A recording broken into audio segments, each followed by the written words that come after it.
বিজয় গীতার চ্যানেলে আপনাকে স্বাগত।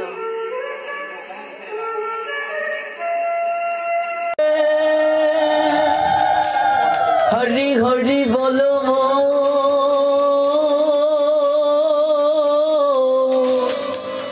জয় জয় শ্রী রাধে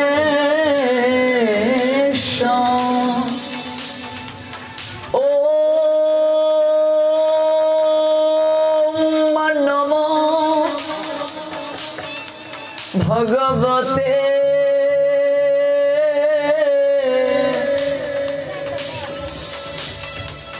वासुदेवाय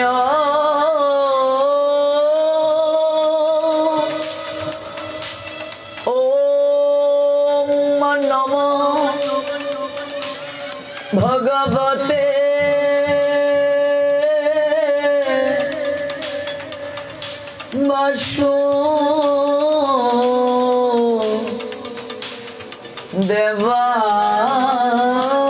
देवाय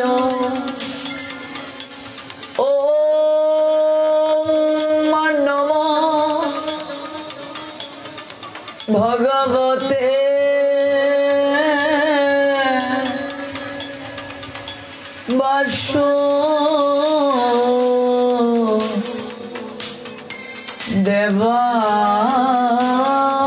वासुदेवाय नमः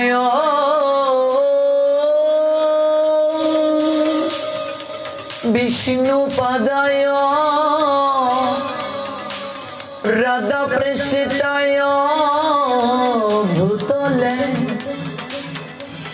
श्रीमते भक्ति प्रपन्न जति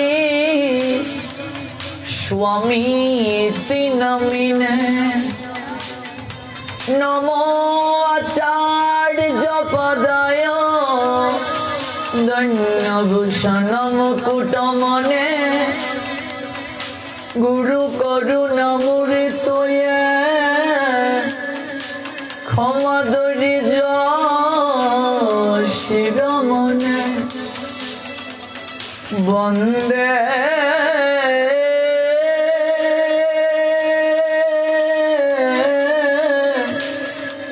वृंदावन गुरु कृष्ण कमल लोचन वल्लवी वल्लभं देव श्री राधा लिंगित विग्रहं वंदे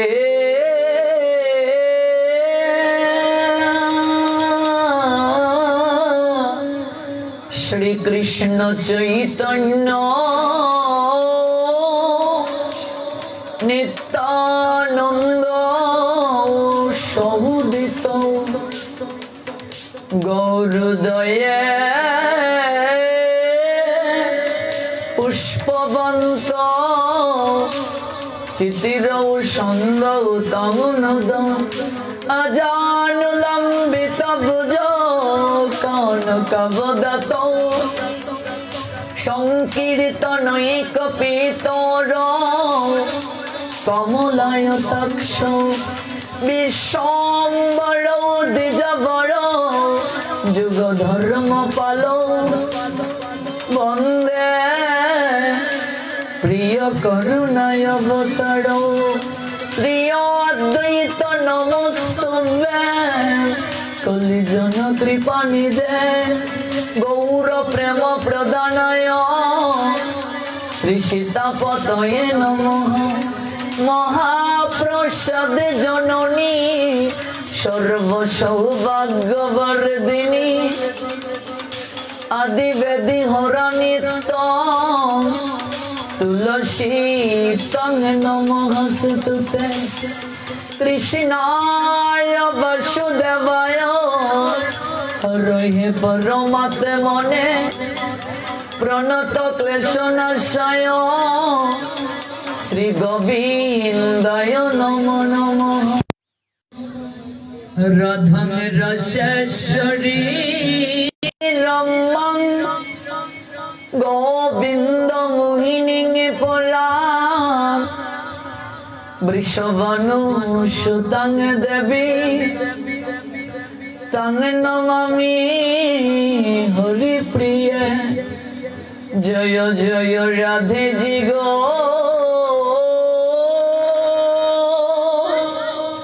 জয় রাধে শ্যাম জয় রাধে শ্রী রাধে বৃন্দাবনতম। জয় জয় জয় জয় রাধা রানী কি জয়। জয় জয় জয় জয় মহারানী কি জয়।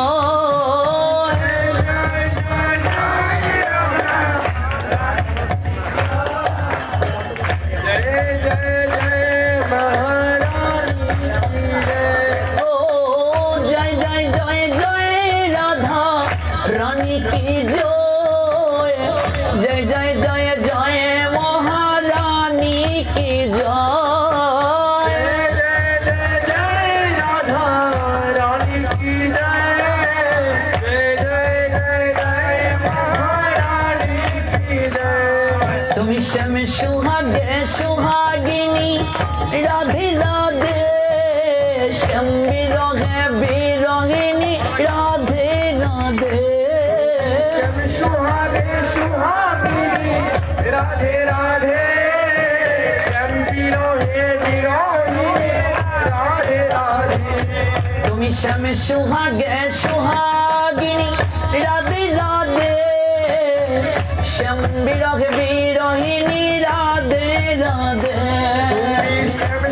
माइक्रोफोनটা একটু দূরে রাখো। রাধে রাধে শ্যাম বিরহে বিরহিনী রাধে রাধে। राधे राधे जय राधे राधे राधे राधे जय राधे राधे। राधे राधे जय राधे राधे राधे राधे जय राधे राधे। तुम श्याम कलंके कलंकिनी राधे राधे श्याम अल्लादे अल्लादिनी राधे राधे।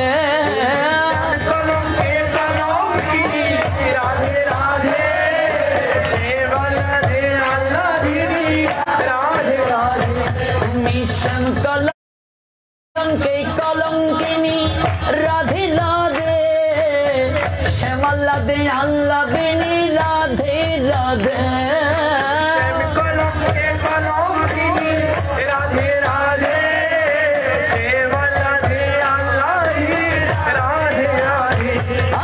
राधे राधे जय राधे राधे राधे राधे जय राधे राधे। ओ राधे राधे जय राधे राधे राधे राधे जय राधे राधे। तुमी श्याम गौरवे गौरविनी राधे राधे श्याम विच्छेदे विच्छेदिनी राधे राधे। तुमी श्याम गौरवे गौरविनी राधे राधे विच्छेदिनी राधे राधे। तुमी श्याम गौरवे गौरविनी राधे राधे श्याम विच्छेद विच्छेदिनी राधे राधे। श्याम गौरवे गौरविनी राधे राधे श्याम विच्छेद विच्छेदिनी राधे राधे। राधे राधे जय राधे राधे राधे राधे जय राधे राधे। राधे राधे जय राधे राधे राधे राधे जय राधे राधे। विश्वबानु राजनलिनी राधे राधे कीर्तिदार नयन मणि राधे राधे। विश्वबानु राजनलिनी राधे राधे कीर्तिदार नयन मणि राधे राधे। ব্রজনন্দিনী রাধে রাধে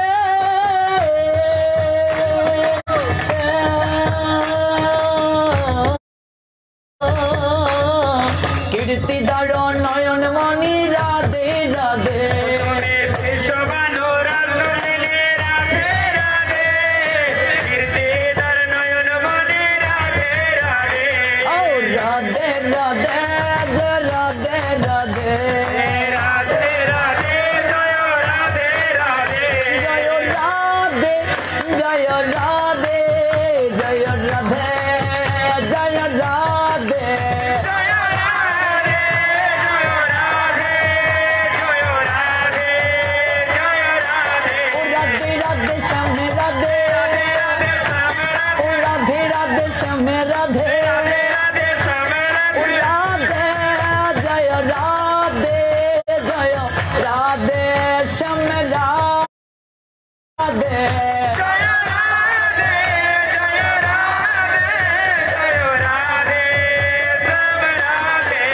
ব্রহ্মবৈবর্ত পুরাণে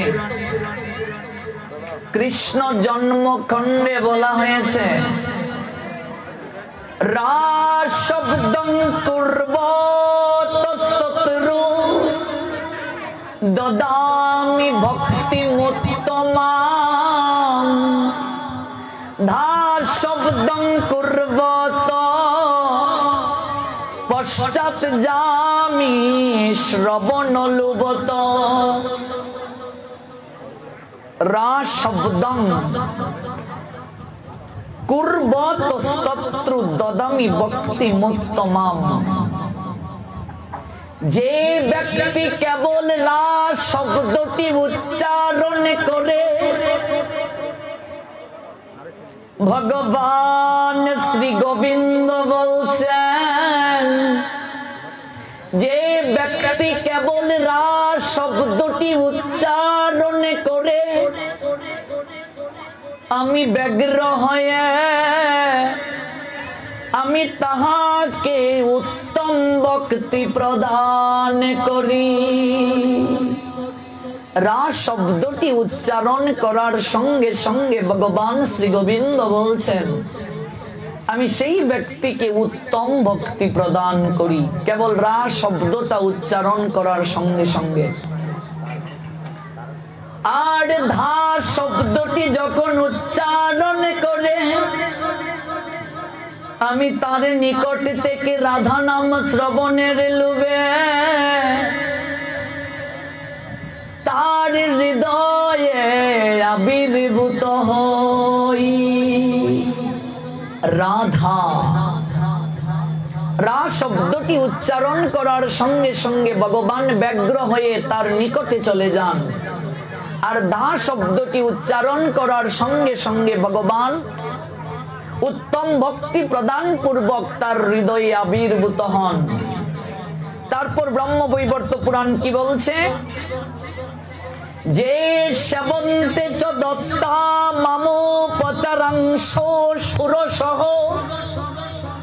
যাবত জীবন পর্যন্তং নিত্যং ভক্তা সুযুতাহ যা প্রীতির মম জায়তে রাধা শব্দাত্ত তুহদিকা প্রিয়া নমে তত রাধে রাধা ভক্তা তুহদিকা। যে ব্যক্তি যাবত জীবন সুরস উপাচারে ভগবান গোবিন্দের পূজা করে ভগবানকে যতটা না সন্তুষ্ট করতে পারে তার চেয়ে অধিক সন্তুষ্ট হন ভগবান।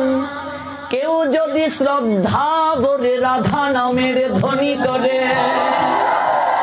রাধে রাধে জয় রাধে রাধে রাধে রাধে রাধে রাধে সবাই গান রাধে রাধে জয় রাধে রাধে রাধে রাধে জয় রাধে রাধে তুমি অষ্টসখীর শিরোমণি রাধে রাধে ললিতার ললিত অনুরা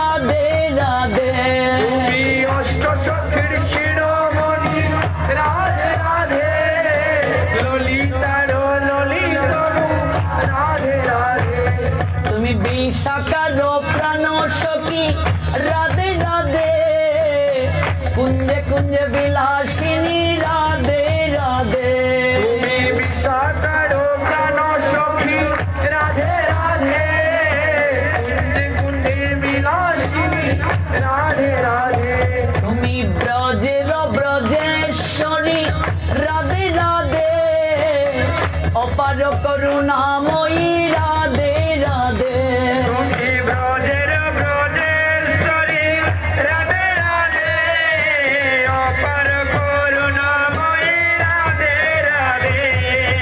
রাধে রাধে জয় রাধে রাধে, রাধে রাধে জয় রাধে রাধে। রাধে রাধে জয় রাধে রাধে। রাধে রাধে জয় রাধে রাধে। জয় জয় রাধে জি গো, জয় রাধে শ্যাম, জয় রাধে শ্রী রাধে বৃন্দাবন ধাম। জয় জয় রাধে জিগা জয় রাধে শ্যাম, জয় রাধে শ্রী রাধে বৃন্দাবন ধাম। জয় জয় রাধে জি গো, জয় রাধে শ্যাম, জয় রাধে শ্রী রাধে বৃন্দাবন ধাম। জয় জয় রাধে জিগা জয় রাধে শ্যাম, জয় রাধে শ্রী রাধে বৃন্দাবন ধাম। জয় জয় জয় জয় রাধা রানী কি জয়, জয় জয় জয় জয় মহারানী কি জয়। জয় জয় জয় জয় রাধা রানী কি জয়, জয় জয় জয় জয় মহারানী কি জয়। ও জয় জয় জয় জয় রাধা রানী কি জয়, জয় জয় জয় জয় মহারানী কি জয়। জয় জয় জয় রাধা রানী কি জয়, জয় জয় জয় জয় রাধা রানী কি জয়। রাধে রাধে জয় রাধে রাধে, রাধে রাধে জয় রাধে রাধে। রাধে রাধে জয় রাধে রাধে। রাধে রাধে জয় রাধে রাধে। তুমি কোথায় আছো প্রেমময়ী রাধে রাধে, দেখা দিয়ে প্রান্তি রাখো রাধে রাধে। কোথায় আছো প্রেমময়ী রাধে রাধে, দেখা দিয়ে প্রাণটি রাখো রাধে রাধে। তোমার কাঙ্গাল তোমায় ডাকে রাধে রাধে, দেখা দিয়ে প্রান্তি রাখো রাধে রাধে। তোমার কাঙ্গাল তোমায় ডাকে রাধে রাধে, দেখা দিয়ে প্রাণটি রাখো রাধে রাধে। তোমার চরণে শরণ নিলাম রাধে রাধে, চরণ ছাড়া কইর না গো রাধে রাধে। তোমার চরণে শরণ নিলাম রাধে রাধে, চরণ তারা কইরো না গো রাধে রাধে। তোমার চরণে শরণ নিলাম রাধে রাধে, চরণ ছাড়া কইর না গো রাধে রাধে। চরণে শরণ নিলাম রাধে রাধে, চরণ তারা কইরো না গো রাধে রাধে। তোমার চরণ বড় ভালোবাসি রাধে রাধে, চরণে আমাকে রাখো রাধে রাধে। তোমার চরণ বড় ভালোবাসি রাধে রাধে, চরণে আমাকে রাখো রাধে রাধে। রাধে রাধে জয় রাধে রাধে, রাধে রাধে জয় রাধে রাধে। ও রাধে রাধে জয় রাধে রাধে। রাধে রাধে জয় রাধে রাধে। জয় রাধে জয় রাধে, জয় রাধে শ্রী রাধে।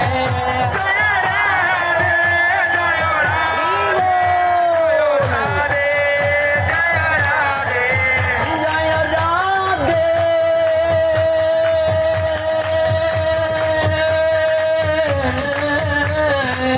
রাধে।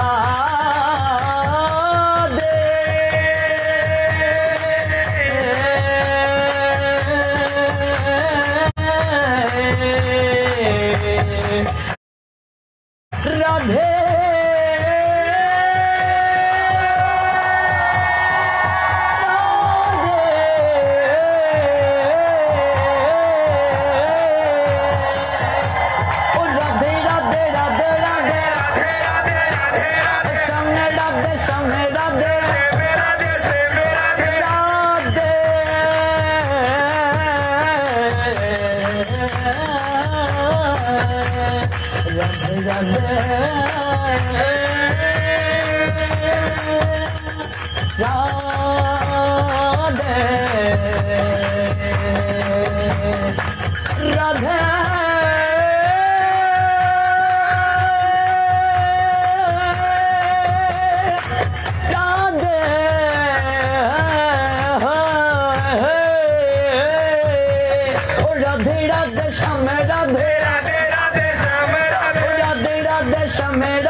হরির চরণে আত্মসমর্পণ করব। যাদের হাত আছে দুটি হাত তুলুন। হাত তোলার মানে হচ্ছে ভগবানের কাছে সমর্পণ করা। নিতাই গৌর হরি বল, হরি বল, হরি বল, হরি বল, নিতাই গৌর হরি বল, হরি বল, হরি বল। নিতাই নিতাই গৌর নিতাই, নিতাই নিতাই গৌর নিতাই, নিতাই নিতাই গৌর নিতাই, নিতাই নিতাই গৌর নিতাই গৌর হরি বল,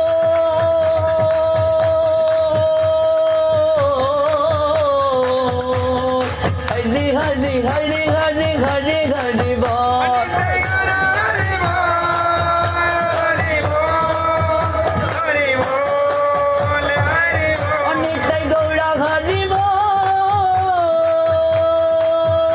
হরি বল, হরি হরি হরি হরি হরি হরি বল, নিতাই গৌর হরি বল, হরি বল, হরি হরি হরি, হরি হরি হরি বল। নিতাই গৌর হরি বল, হরি বল, হরি বল, হরি বল।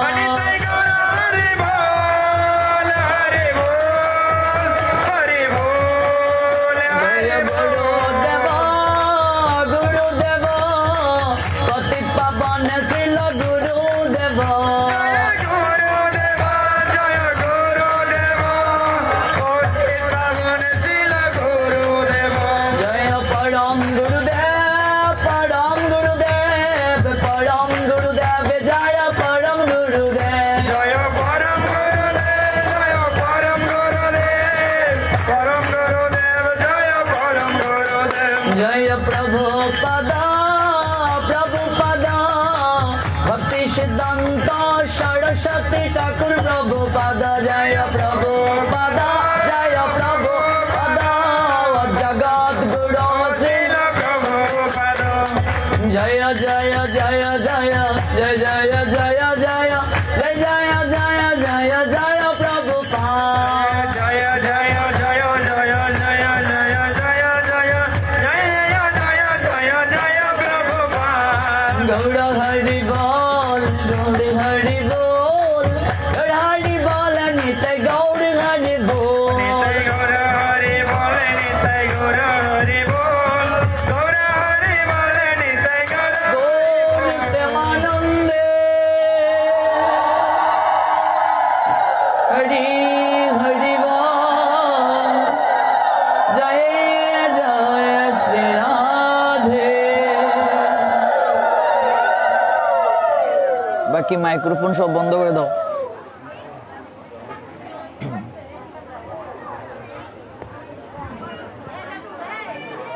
সর্বসাক্ষী কমিয়ে দাও একটু, সর্ববিরাজমান, সর্বক্ষমতার অধিকারী পরমেশ্বর ভগবান শ্রীকৃষ্ণের 5247তম আবির্ভাব তিথি উপলক্ষে সপ্তাহব্যাপী অপ্রাকৃত কৃষ্ণ কথা শ্রবণ করার মনোরথে আমরা ঢাকা বিভাগের শরীয়তপুর জেলার নড়িয়া উপজেলা স্থিত ঘুষপাড়া পরলোকগত শ্রী গোবিন্দচন্দ্র ঘোষ মহাত্মনের বাসভবন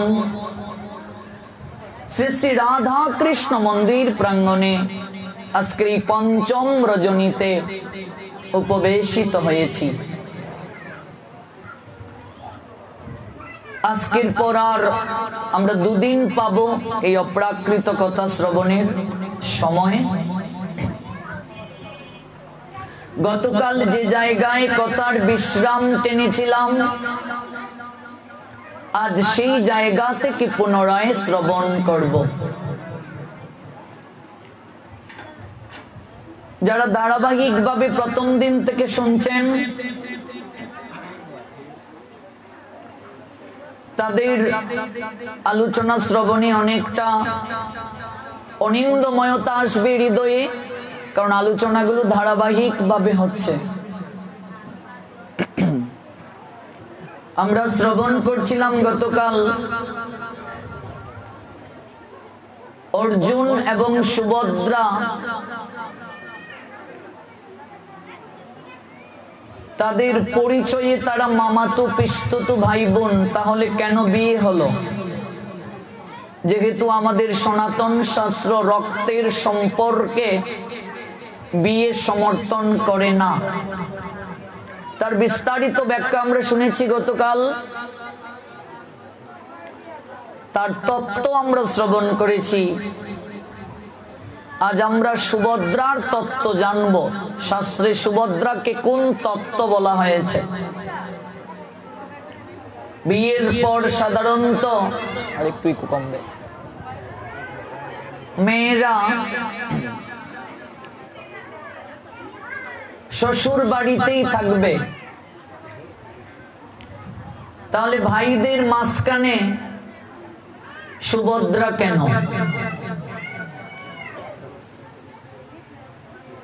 একদিকে জগন্নাথ, একদিকে বলরাম, মাঝখানে সুভদ্রা। যারা জগন্নাথ বিগ্রহ দর্শন করেছেন, মন্দিরে গিয়েছেন, দেখবেন প্রথমে বলরামের বিগ্রহ,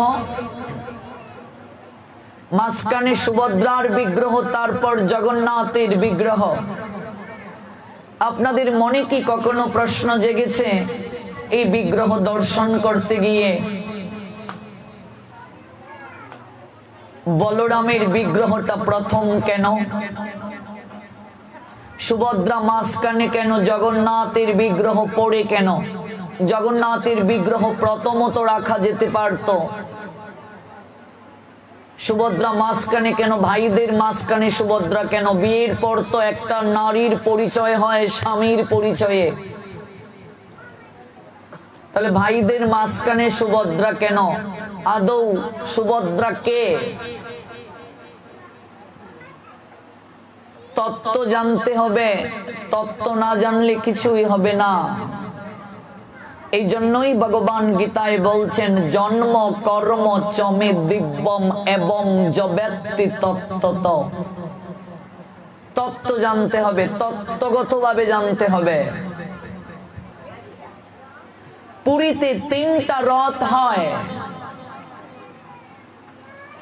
যারা পুরী ধাম গিয়েছেন, বলরামের রথ, সুভদ্রার রথ, তারপর জগন্নাথের রথ, 3টা রথ হয়। পৃথিবীর আর কোন জায়গায় প্রত্যেক বছর রথ তৈরি হয় না, আর প্রত্যেক বছর ভেঙ্গে ফেলা হয় না। কেবলমাত্র উড়িষ্যা রাজ্যের সেই নীলাচলেই সেটা হয়, অর্থাৎ জগন্নাথ ক্ষেত্রেই সেটা হয়। যখন এই রথের সূচনা হয়েছে, তৎকালীন রাজা জমিদার যদি মনে করতেন হীরা মণি মাণিক্য দ্বারা রথ তৈরি করতেন, সেটাও সম্ভব ছিল, এমনকি বর্তমানেও সেটা সম্ভব। জগন্নাথের ব্যক্তিগত যত স্বর্ণ রয়েছে, স্বর্ণের কাপড়, স্বর্ণের হাত পা, স্বর্ণের অলংকার, এগুলো কল্পনাও করতে পারবেন না আপনারা। জগন্নাথের ব্যক্তিগত সংরক্ষিত যত স্বর্ণ রয়েছে, তাহলে প্রত্যেক বছর কাঠ দিয়ে নতুন করে কেন রথ তৈরি করা হয়, আর প্রত্যেক বছর এই রথ কেন ভেঙে ফেলা হয়, এর পিছনে রহস্যটা কি? আমরা প্রত্যেক বছর কেবল রথযাত্রাতে যাই, এর তত্ত্ব বুঝি না, মহিমা বুঝি না। তার কারণ হচ্ছে এই জগন্নাথ ধামে যে রথ হয়েছিল, যে রথ থেকে বিশ্বের সব জায়গায় এই রথের অনুষ্ঠান স্থানান্তরিত হয়েছে, প্রতিষ্ঠিত হয়েছে, এই রথ আর আমাদের দেহ রথের মাঝে কোনো পার্থক্য নেই। এই দেহটাও একটা রথ, এই দেহটাও রথ। তাই মহাজন বললেন, দেহ রথের রথি তুমি, চালাও বলে চলি আমি, খাওয়াও বলে আমি খেতে পাই। রিপিটটা কম হয়ে আর একটু সাউন্ডটা বাড়িয়ে দাও। এই দেহের সারথি কেহ নাই, দেহ রথের রথি তুমি, চালাও বলে চলি আমি, খাওয়াও বলে আমি খেতে পাই। এই দেহটা একটা রথ। এটা কোথায় আছে? উপনিষদে আছে, দেহটা রথ। তো রথিকে আত্মা, জীবাত্মা হচ্ছে রথি, পরমাত্মার অংশ জীবাত্মা আমার আপনার ভেতরে আছে। Out of soul no existence body. শরীর থেকে যখন আত্মা চলে যায়, নো এক্সিস্টেন্স বডি, শরীরের কোনো অস্তিত্ব নেই। No existence body, body valueless, শরীরটা মূল্যহীন। The universal to that soul, out of soul the soul exchange to other body। শরীর থেকে আত্মা যখন চলে যায়, তখন এই শরীরের কোনো মূল্য থাকে না, শরীর মূল্যহীন। এই দেহটা, এই শরীরটা একটা রথ, রথই হচ্ছে আত্মা। প্রত্যেক বছর যে পুরী ধামে রথ হয় এবং প্রত্যেক বছর রথযাত্রার অন্তে সেই রথকে ভেঙে ফেলা হয়, তার কারণ, তার তত্ত্ব জগৎ জীবকে দেখানোর জন্য। এই দেহটা রথ, রথই হচ্ছে যার দ্বারা তুমি পরিচালিত হচ্ছ, আত্মা।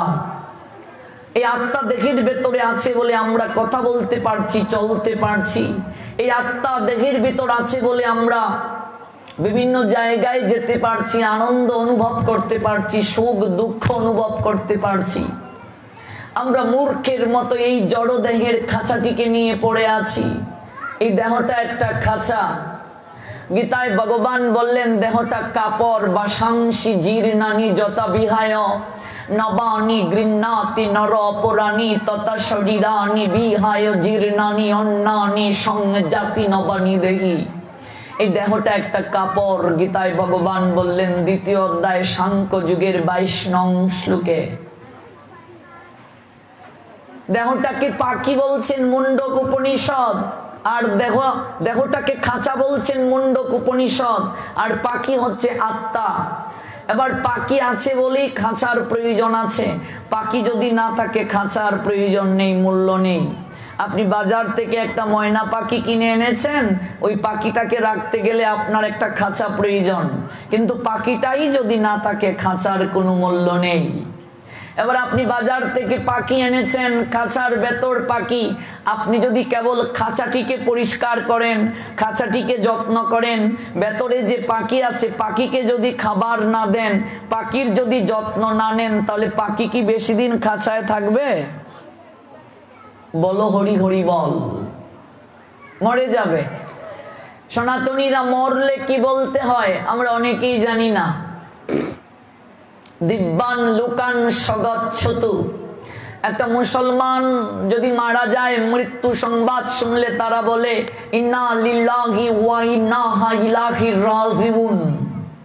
অথচ একটা হিন্দু মরলে কি বলতে হয়? মৃত্যু সংবাদ শুনে কি বলতে হয়? জন্ম সংবাদ শুনে, কারো ঘরে বাচ্চা হয়েছে এই সংবাদটা শুনেছে, ওই সংবাদ শুনলে কি বলতে হয় আমরা অনেকেই সেটা জানি না। একটা মুসলমান কোনো কাজ যখন করে বিসমিল্লাহ বলে শুরু করে, একটা হিন্দু কোনো কাজ করতে গেলে কি বলে শুরু করতে হয় অনেকেই জানি না। ওম তৎসৎ বলে শুরু করতে হয়, অনেকেই আমরা জানি না। কারণ ওদের মতো মাদ্রাসা মক্তব আমাদের নেই যেখানে গিয়ে আমরা পড়াশোনা করে এই বিষয়গুলো জানতে পারবো। যদিও 1 2 দিন 3 দিন 4 দিন 5 দিন 6 দিন হাইয়েস্ট 7 দিন পাঠের আয়োজন হয়, অধিকাংশ মানুষদের আসার সময় থাকে না। আর এই অল্প সময়ে ভাগবতের 2-1টা লীলাই ব্যাখ্যা করা যায় না। যত বেশি ভাগবত সমাজের বুকে প্রচার হবে, যত জায়গায় এরকম পাঠের আয়োজন হবে, তত বেশি সমাজের পরিবর্তন হবে। আজকে একটি দৃঢ়ভাবে হৃদয়ে মাঝে এই কথাটিকে স্থাপন করে নিয়ে যান। কৃষ্ণ কথার দ্বারা মানুষের যেভাবে পরিবর্তন সম্ভব, ভাগবত পাঠের মাধ্যমে যেভাবে মানুষের জীবনকে পরিবর্তন করা সম্ভব, মানুষের চেতনাকে পরিবর্তন করা সম্ভব, অন্য কোনো কিছু দ্বারা সেটা সম্ভব নয়। এমনকি নাম সংকীর্তন দ্বারাও সেটা সম্ভব নয়। এই যে এক নাম শুনছি আমরা দিনের পর দিন, মাসের পর মাস, বছরের পর বছর আমরা কীর্তনের আয়োজন করছি। বলুন কীর্তন থেকে মানুষ শিখলো কি? তাই বলে কি কীর্তনের প্রয়োজন নেই? নিশ্চয়ই প্রয়োজন আছে। কলিযুগের ধর্মই নাম সংকীর্তন। হরি নামের দ্বারাই জীবের উদ্ধার হবে, কিন্তু নাম সংকীর্তনটা প্রথমে নয়, কীর্তনটা প্রথমে নয়। কীর্তন হচ্ছে দ্বিতীয় স্টেপে, প্রথমে শ্রবণ তারপর কীর্তন। শ্রবণ কীর্তন শরণ বন্ধন পাদ সেবন দাসরে পূজন সখী জন আত্মনিবেদন গোবিন্দ দাস বিলাসরে। শ্রবণ না করলে কীর্তন করার অধিকারী তুমি নও। কীর্তনের মহিমা তুমি বুঝবে না। আমি এরকম অনেক জায়গায় দেখেছি সারা বাংলায় ঘুরতে গিয়ে। 56 প্রহর ব্যাপী কীর্তন, 24 প্রহর ব্যাপী কীর্তন, 32 প্রহর ব্যাপী কীর্তন হচ্ছে বহু জায়গায়। 50 60 এমনকি 76 বছর যাবৎ করছে। অথচ কমিটির একজনকে জিজ্ঞেস করলাম, শ্রী শ্রী তারক ব্রহ্ম হরিনাম যজ্ঞানুষ্ঠান, শ্রী শ্রী এখানে ডাবল শ্রী কেন? এই যে শ্রী শ্রী রাধা কৃষ্ণ মন্দির, এখানে 2টা শ্রী কেন বলুন? কোন নামের আগে আমরা একটা শ্রী কেউ দেই, আবার কেউ লেখি শ্রীযুক্ত, কেউ শ্রীমান। বিয়ের কার্ডে দেখবেন মেয়েদেরকে Sriyukta, Srimati. What means that word? এগুলোর মানে কি জানি না, বলতে পারিনি। তারক ব্রহ্ম এই নামটার অর্থ কি? যজ্ঞ মানে কি? 76 বছর যাবৎ কীর্তন করছে, অর্থ বলতে পারে না। রঘুনন্দন যাকে বানালেন, এই রঘুনন্দন কে? কোত্থেকে আসলো এই রঘুনন্দন? বলতে পারে না, কিন্তু প্রত্যেক বছর রঘুনন্দন করছে। দধির ভাণ্ড ভাঙছে, কিন্তু দধি কি, ভাণ্ডটা কোত্থেকে আসলো, কেন মৃত্তিকায় ফেলতে হয় বলতে পারে না, কিছুই বলতে পারে না। শ্রীবাস আঙ্গিনা, শ্রীবাস আঙ্গিনা কেন নাম হলো? কোত্থেকে এই শ্রীবাস আঙ্গিনার প্রবর্তন হলো? অনেকেই জানে না। কীর্তনে কলা গাছ আনছে, কিন্তু কেন কলা গাছ আনতে হয় বলতে পারে না। আম পাতা দিচ্ছে বিভিন্ন যজ্ঞানুষ্ঠানে, কিন্তু আম পাতা কেন দিতে হয় জানে না। কয়টা আম পাতা দিতে হয় জানে না, কিন্তু করছি আমরা বছরের পর বছর, তত্ত্ব জানি না। এই জন্য কীর্তন প্রথম নয়। মহাপ্রভুর শিক্ষা, প্রথমে শ্রবণ করো, আগে শুনো। শ্রবণ না করলে কীর্তনের মর্ম বুঝবে না, কীর্তন করার অধিকারী হবে না। ভাগবত পাঠ যত বেশি সমাজের বুকে হবে, এই শ্রবণের পরিবেশ যত বেশি সমাজে বাড়বে, তত জীবের পরিবর্তন সম্ভব, জীবের কল্যাণ সম্ভব। তার আগে সম্ভব নয়। এই জন্য শ্রবণ করতে হবে বেশি। যত বেশি আমরা শ্রবণ করতে পারবো, তত বেশি সমাজের পরিবর্তন সম্ভব। সপ্তাহব্যাপী এখানে হলো, আমরা 7 দিন শুনলাম, কিছুটা জানলাম, তারপর আর সাধু সঙ্গ নাই। বছরে একবার যদি হয়, তো এই যে চার্জ হলো, সাধু সঙ্গ মানে আমাদের মহাজনগণ বলছেন চার্জারের নিয়ে, মোবাইলে চার্জ ফুরিয়ে গেলে আমরা চার্জার দিয়ে চার্জ দেই, এই যে আমরা চার্জ নিয়ে যাচ্ছি, কৃষ্ণ কথার চার্জ, এটা শক্তি কয়েকদিন চার্জ থাকবে, তারপর আবার জাগতিক মানুষের সঙ্গে যখন মিশবো, সংসারের এই যে মায়ার দ্বারা যারা মোহিত, ওই মায়ার দ্বারা আপ্লুত যখন হব, তখন চার্জ ফুরিয়ে যাবে, তারপর আর ওই মায়ায় মোহিত হয়ে আমার করতে করতেই যাব, সময় নেই, ভগবানকে ডাকবো। আপনি একটা বটি, তো আপনারা বুঝেন, আমরা যাকে দা বলি আমাদের আঞ্চলিক ভাষায়, আপনি বটিকে যদি বছরে একবার আপনি বের করেন, কাজ করেন, তারপর 1 বছর রেখে দিলেন, 1 বছর পর বের করলে তো সেটাই মরিচা ধরে যাবে, মরিচা। বছরে একবার শুনলাম, তারপর 1 বছর পরে আবার শুনলাম, তাহলে তো মরিচা, যা শুনেছি সব শেষ, জং ধরে ফেলবে। এই জন্য বলছে নিয়ত ভাগবত শ্রবণ করো। আবার নিয়মিত সাধু সঙ্গ পাবো কোথায়? শাস্ত্র বললেন এই গ্রন্থই সর্বশ্রেষ্ঠ সাধু সঙ্গ। তুমি গ্রন্থ পড়ো। ভগবান এই চোখে আলো কেন দিয়েছেন? যারা রিডিং পড়তে পারে না তাদের মাফ আছে, ক্ষমা আছে। The omnipotent maker Krishna excuse him, but আপনি যদি রিডিং পড়তে পারেন, no excuse, no forgive, only punishment. Almighty creator Krishna of course punished you causes you violate rule of regulation, almighty creator Krishna. কিন্তু যে রিডিং পড়তে পারে, সে যদি ভগবানকে না জানে, ভগবানের কথা আস্বাদন না করে, গ্রন্থ না পড়ে, নো এক্সকিউজ, তার কোনো ক্ষমা নেই, অনলি পানিশমেন্ট, তাকে শাস্তি পেতে হবে। ভগবান তোমাকে যখন প্রশ্ন করবে, তোর চোখে তো আলো দিয়েছি, তুই কেন পড়লে না, জানলে না, কি উত্তর দেবেন? এই চোখে যাদের আলো আছে, তারা যদি গ্রন্থ না পড়ে, গীতা না পড়ে, ভাগবত না পড়ে, চৈতন্য চরিতামৃত না পড়ে, তারা যদি ভগবানকে না জানে, তাদের কোনো ক্ষমা নেই। যারা পড়তে পারে না, তাদের জন্য গৌর হরি বিধান দিলেন, মূর্খ আমি, নাহি মোর বেদান্ত পাঠের অধিকার, কৃষ্ণ মন্ত্র জপ সদা, এই মন্ত্রই হবে সার। যারা পারে না, পড়তে জানে না, শাস্ত্রীয় জ্ঞান লাভ করার যাদের ক্ষমতা নেই, তারা হরিনাম যদি জপ করে, এই নামের মাধ্যমেই সবকিছু হবে। কিন্তু যাদের চোখে আলো আছে, তারা যদি ভগবানকে না জানে, ভগবানের কথাকে আস্বাদন না করে, ভগবানের কথা আস্বাদন করে যদি ভগবানকে প্রীতি বিধান না করে, তাদের কোনো ক্ষমা নেই, তাদেরকে শাস্তি পেতে হবে। একবার ভেবে দেখুন, এই চোখ দিয়েছেন ভগবান, কান দিয়েছেন, হাত দিয়েছেন, পা দিয়েছেন, নাসিকা দিয়েছেন।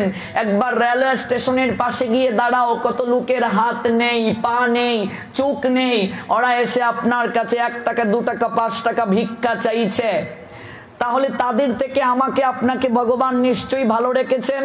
আমরা তো চোখেও দেখতে পাই, এই পা এখনো সচল আছে, চলতে পারে, এই হাত কাজ করতে পারে, এই চোখ এখনো ভালো করে দেখতে পারে, নাসিকা দ্বারা শ্বাস নিতে পারছে। এই করোনা ভাইরাসের ক্রান্তি লগ্নে যারা নিউজ পেপার দেখেছেন, খবর শুনেছেন, ভারতের এক এক রাজ্যে একটা সিলিন্ডার গ্যাসের দাম হয়েছিল 87,000, 87,000 টাকা একটা সিলিন্ডার গ্যাসের দাম।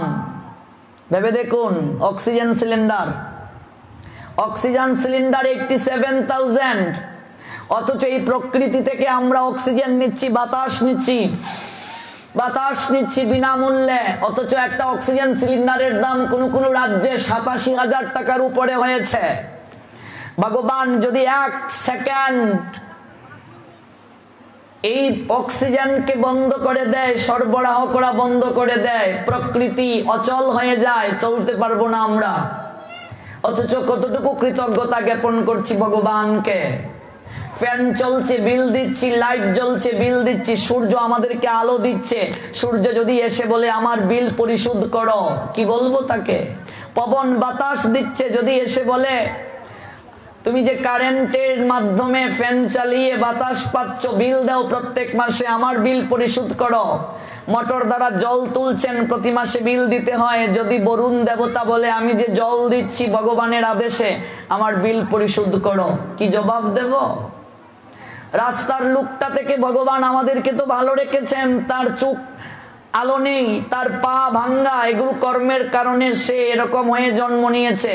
আমরা তাদের থেকে ভালো, অন্তত 1টি বারও কি ভগবানের কাছে কৃতজ্ঞতা জ্ঞাপন করা উচিত নয় যে প্রভু তাদের থেকে তুমি আমাদেরকে ভালো রেখেছো? এই কৃতজ্ঞতা জ্ঞাপনটা কি উচিত নয়? ভেবে দেখুন, স্বয়ং বিচার করে সিদ্ধান্ত নিন। আমরা এতটাই ব্যস্ত হয়ে গেছি অনিত্যের প্রতি আকৃষ্ট হয়ে, আমার আমার আমার, আমি করছি, হ্যাঁ সবকিছু আমার। ভগবান মৃদু মৃদু হাসেন, সব তোর, কিন্তু তুই নিজেই তো নিজের না। এই দেহটাকে নিয়ে এই খাঁচাটার যত্নে সারাটা জীবন অপচয় করে দিচ্ছি। ভেতরে পাখি আছে, পাখির যত্ন নিচ্ছি না, আত্মার যত্ন নিচ্ছি না, আত্মাকে খাবার দিচ্ছি না, পাখির খাবার দিচ্ছি না, অথচ খাঁচাটাকে যত্ন নিচ্ছি প্রত্যেক দিন আমরা। এবার পাখির খাবার কি? পাখিকে খাবার না দিলে পাখি তো মরে যাবে। দিব্যান লুকান সগচ্ছতু, হরি বল, হরি হরি বল আমরা যাকে বলি, পাখি তো মরে যাবে। তো পাখিকেও খাবার দিতে হবে, পাখিরও যত্ন নিতে হবে, খাঁচাটাও দেখাশোনা করতে হবে। খাঁচা যদি ময়লা হয়ে যায় তাহলে পাখি সেই জায়গায় বসবাস করতে পারবে না। ওই দেহটারও পরিষ্কারের প্রয়োজন আছে, যত্নের প্রয়োজন আছে। কিন্তু দেহটাকে কেবল পরিষ্কার করলাম, যত্ন করলাম, অথচ দেহের ভিতর যে আত্মা, তার খবর নিলাম না, তার যত্ন নিলাম না, তাকে খাবার দাবার দিলাম না। আমরা প্রত্যেক দিন ওই দেহটাকে পরিষ্কার করছি, স্যান্ডেলিনা স্যান্ডেল শপ, রূপ চর্চায় আভিজাত্য, তারপর বিভিন্ন সাবান, লাক্স, লাইফ বয়, জীবাণুর জম, তারপর হচ্ছে মুখে দিবার সেদা বেদা চলছে প্রত্যেক দিন, ঘষাঘষি, তারপর ফগ, সানসিল্ক, তারপর হচ্ছে কন্ডিশনার, সব শুধু দেহটার যত্ন নিচ্ছি। শুভ ভালো করে বুঝো, দেহটার কেবল যত্ন নিচ্ছি, পরিষ্কার পরিচ্ছন্ন করছি।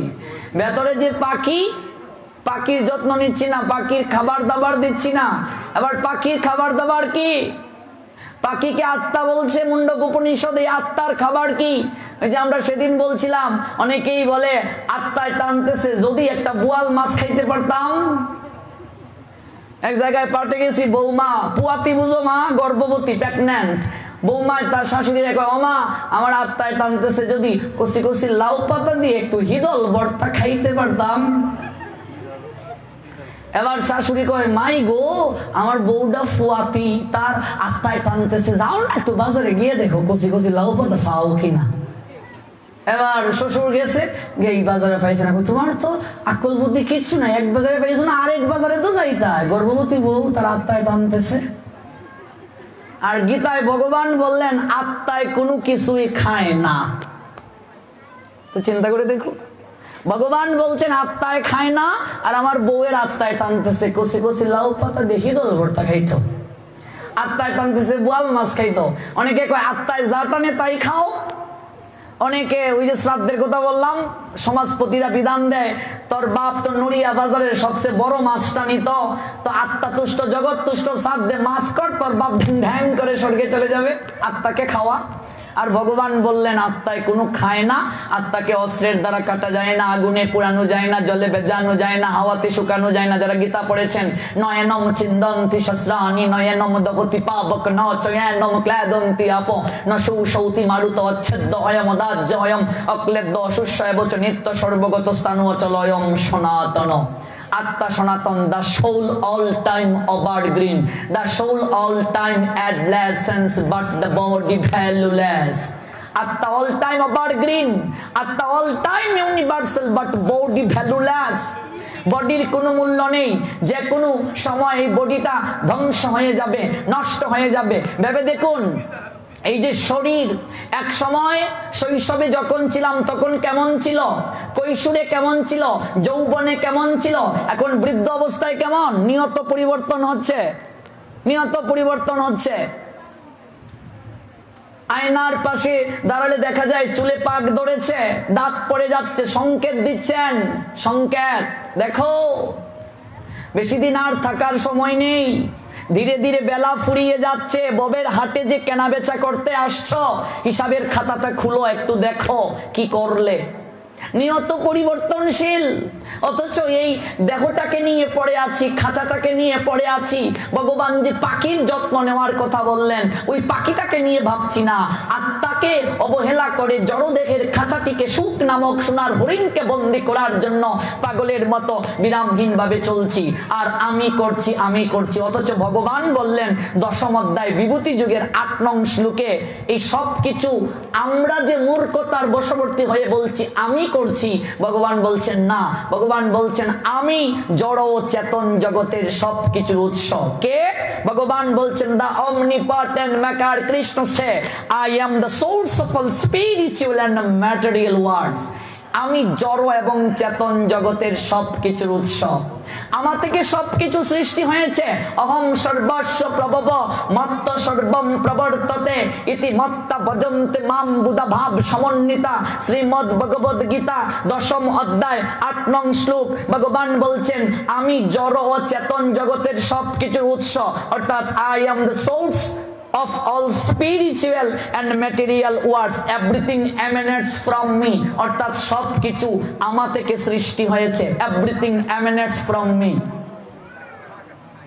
The wise person মানে বুদ্ধিমান ব্যক্তি, the meritorious person মানে মেধাবী ব্যক্তি, the intelligent person বুদ্ধিমত্তাশীল ব্যক্তি, who perfectly know this and engaged in my devotional service and worship me with all their hearts, the all-powered supreme being Krishna said, Shrimad ভগবদ গীতা। আমি জড় চেতন জগতের সবকিছুর উৎস, সবকিছু আমার থেকে সৃষ্টি হয়েছে। এই তত্ত্ব যারা উপলব্ধি করতে পারে জগতে তারাই বুদ্ধিমান। He is extreme intelligent but other all ignorance, বাকি সবাই মূর্খ যারা এই তত্ত্ব উপলব্ধি করতে পারে না। সেল পাওয়ার সুপ্রিম বিং কৃষ্ণ 9 চ্যাপ্টার রাজবিদ্যা রাজগুজ্জ যুগ। কি বলছেন ভগবান? রাজবিদ্যা রাজগুজ্জম পবিত্রমিদম উত্তমম প্রত্যস্ক অবগমম ধর্মম সুসুকম কর্তুম অব্যয়ম। সমস্ত জ্ঞানের রাজা, সমস্ত বিজ্ঞান সমন্বিত জ্ঞান, ভগবত সমন্বিত জ্ঞান, এই জ্ঞান সম্পর্কে যারা অবগত হয় না তারা মূর্খ। ভগবান বলছেন এই তত্ত্ব যারা উপলব্ধি করতে পারে তারাই বুদ্ধিমান, আর তারা আমার আরাধনা করে, তারা আমার পূজা করে, তারা বুঝতে পারে O conqueror of wealth there is no টুড superior to me, everything rests upon me as pearls as strung on thread. 7ম অধ্যায় 7 নং শ্লোক। জ্ঞান বিজ্ঞান যুগ মত্ত পরতরম ন কিঞ্চিত ধনঞ্জয় মই সর্বমিদম প্রতম সূত্রে মণি গানা ইব। সূত্রে যেমন মণি সমূহ গাথা থাকে তেমনি সমস্ত বিশ্ব আমাতেই অতপ্রতভাবে জড়িত থাকে। আপনি একটা মালা তৈরি করতে চান, আপনি হাতে পুষ্প নিয়েছেন, সুতো যদি না থাকে পুষ্প কি থাকবে? এই জগৎ ডেস্ট্রয়েট হয়ে যাবে, ধ্বংস হয়ে যাবে যদি শক্তি জগৎকে কেন্দ্রবিন্দু থেকে চালিত না করে। আর the source of energy, the all extreme mitochondrial source of energy, omnipotent maker Krishna says it is Srimad Bhagavad Gita 7th chapter। মত্ত পরতরম নন্নত কিঞ্চিত অস্তি ধনঞ্জয় মই সর্বমিতম প্রতম সূত্রে মণিগানাইবহ। সূত্রে যেমন মণি সমূহ গাথা থাকে তেমনি সমস্ত বিশ্ব আমাতেই অতপ্রতভাবে জড়িত থাকে। যারা বুদ্ধিমান ব্যক্তি তারা কি করে? তারা ভগবানের আরাধনা করে। কাজে এই দেহটাকে শুধু পরে নিয়ে থাকলে হবে না, দেহটা নিয়ত পরিবর্তনশীল। এই জগতের দেহ যতদিন থাকবে ততদিন দেহের পীড়া বুক করতে হবে, কষ্ট বুক করতে হবে, যন্ত্রণা বুক করতে হবে। কেউ যদি এই দুঃখময় সংসারে এসে বলে আমি কেন দুঃখ পাচ্ছি, ভগবান বলছেন সে মূর্খ। আগুনে যদি কেউ জেনে হাত দেয়, না জেনেও হাত দেয়, আগুনের ধর্মটাই হচ্ছে পুরানো। আবার সেই লোকটা যদি বলে আমাকে কেন আগুন পুড়াচ্ছে, হাসির কথা। আগুনে হাত দিলে আগুন পুড়াবেই। এই দুঃখময় সংসারে এসে যদি কেউ বলে আমি কেন দুঃখ পাচ্ছি, আমি কষ্ট পাচ্ছি, তাহলে সেটাও হাসির কথা, সেটাও মূর্খতার পরিচয়। তাহলে কি করতে হবে? দেহের যেমন যত্ন নিতে হবে, পাখির যত্ন নিতে হবে, আত্মার যত্ন নিতে হবে, আত্মাকে খাবার দিতে হবে। এবার আত্মার খাবার কি? আত্মার খাবার কি? আত্মায় টানতেছে বোয়াল মাছ খাবে, আত্মায় টানতেছে কুচি কুচি লাউ পাতা দেখি দল ভর্তা খাবে, তাহলে কি খাবে বলো? আত্মার খাবার কি? এবার শ্রাদ্ধ বাসনে মাছ হবে না সাত্বিক আহার হবে, এই নিয়ে মারামারি, মাথা ফাটাফাটি যে তোর বাপে নড়িয়া বাজারের সবচেয়ে বড় মাছটা নিত, আত্মা তুষ্ট জগৎ তুষ্ট, ভালো করে খাওয়া, ঢেং ঢেং করে তোর বাপ স্বর্গে যাবে। ভগবান কি বলছেন? আত্মার খাবার কি? শাস্ত্র কি বলছেন? আত্মা মাছ খায় না, মাংস খায় না, নিরামিষ আত্মা খায় না। আত্মা খায় কি? আমরা যে খাবার খাচ্ছি এটা দেহের খাবার, যেমন খাদ্য তেমন মন। তুমি যেমন খাবার গ্রহণ করবে তোমার মনটা সেরকম হবে। আমাদের শাস্ত্রে কোথাও নিরামিষ খাওয়ার কথা লেখা নাই, নিরামিষ খাবার গ্রহণের কথা লেখা নাই। 3 প্রকার খাবারের কথা গীতায় বলছেন, সাত্বিক, রাজসিক, তামসিক। 3 প্রকার খাবার। যারা পড়েছেন গীতা, সাত্বিক খাবার কোনগুলো, রাজসিক খাবার কোনগুলো, তামসিক খাবার কোনগুলো। যে মাতাজি বলছে কষি কষি লাউ পাতা দেখি দল ভর্তা খাইতো, এটা তামসিক খাবার, গীতায় ভগবান বলছেন। তাহলে এটাকে আমরা আঞ্চলিক ভাষায় বলি বা আমরা এই ভাষাটা দ্বারা বুঝাতে চাই ওই সাত্বিক খাবারটাই নিরামিষ বুঝাতে চাই, কিন্তু গীতার ভাষা সাত্বিক খাবার। তো আপনি যেমন খাবার গ্রহণ করবেন আপনার মনটা সেরকম হবে। আপনি সাত্বিক খাবার খেলে আপনার মন সাত্বিক হবে, আপনি রাজসিক খাবার খেলে আপনার রজগুণ হবে, আপনার রাজসিক মন হবে। আপনি তামসিক খাবার খেলে আপনার মন তমগুণের হবে। তমগুণের খাবার যারা খায় দেখবেন তারা অতিরিক্ত শুধু ঘুমায়। তমগুণী মানুষদের জয় একটা পরিচয়, তারা ঘুমাবে, শুধু ঘুমাবে। মঙ্গল আরতিতে উঠো শুয়া হবে না, মানে তমগুণী মানুষের এটা লক্ষণ। এই 3টা গুণ সত্য রজ তম, এই যে দেখবেন পাটের আসরে এসে এক জায়গায় গেছি, এক মাতাজি নাক ডাকছে, পাটের আসরে এসে তমগুণী মানুষ ঘুমায়, তমগুণের খাবার খাবে। তমগুণী মানুষরা অলস হয়, অলস।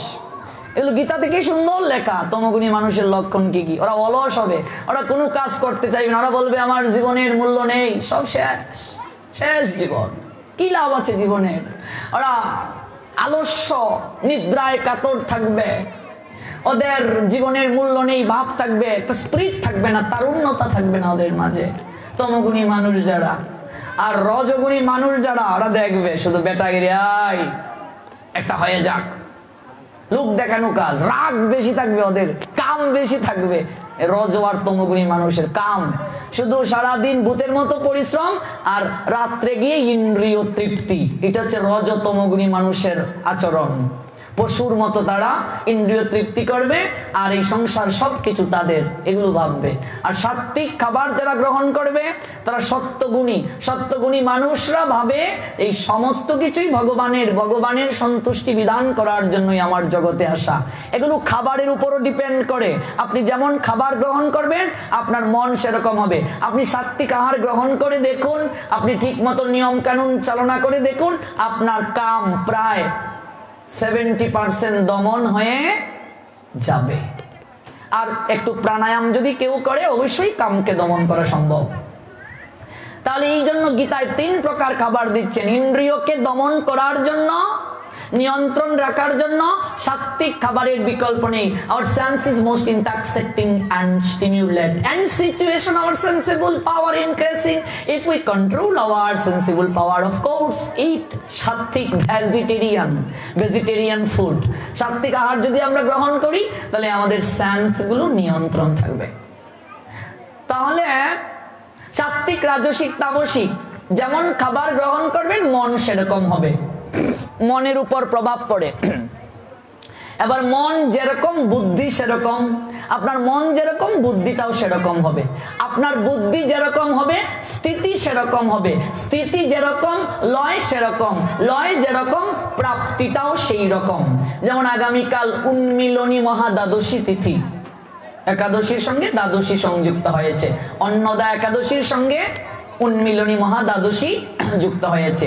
মহাতিথি, একাদশী দ্বাদশী উভয়ের ফল পাবো আগামীকাল আমরা যদি পালন করি, একসঙ্গে দুটো ফল পাচ্ছি আমরা। তো এই আমরা একাদশীর আগের দিন আমরা সাত্বিক আহার কেন গ্রহণ করি? ইন্দ্রিয়গুলো যেন নিয়ন্ত্রণ থাকে। পূজা পার্বণের আগে কেন আমরা সংযম করি? ইন্দ্রিয়গুলো নিয়ন্ত্রণ রাখার জন্য। কারণ অনিয়ন্ত্রিত ইন্দ্রিয় দ্বারা কখনো ভগবানের আরাধনা করা যায় না। এই জন্য মনে রাখবেন, আহার শুদ্ধ না হলে কখনো ভজন হয় না, সম্ভবেই না। কেউ যদি উত্তেজিত খাবার খায় আর সে যদি বলে আমি ঈশ্বর আরাধনা করছি, সে মিথ্যেবাদী, মিথ্যেবাদী সে।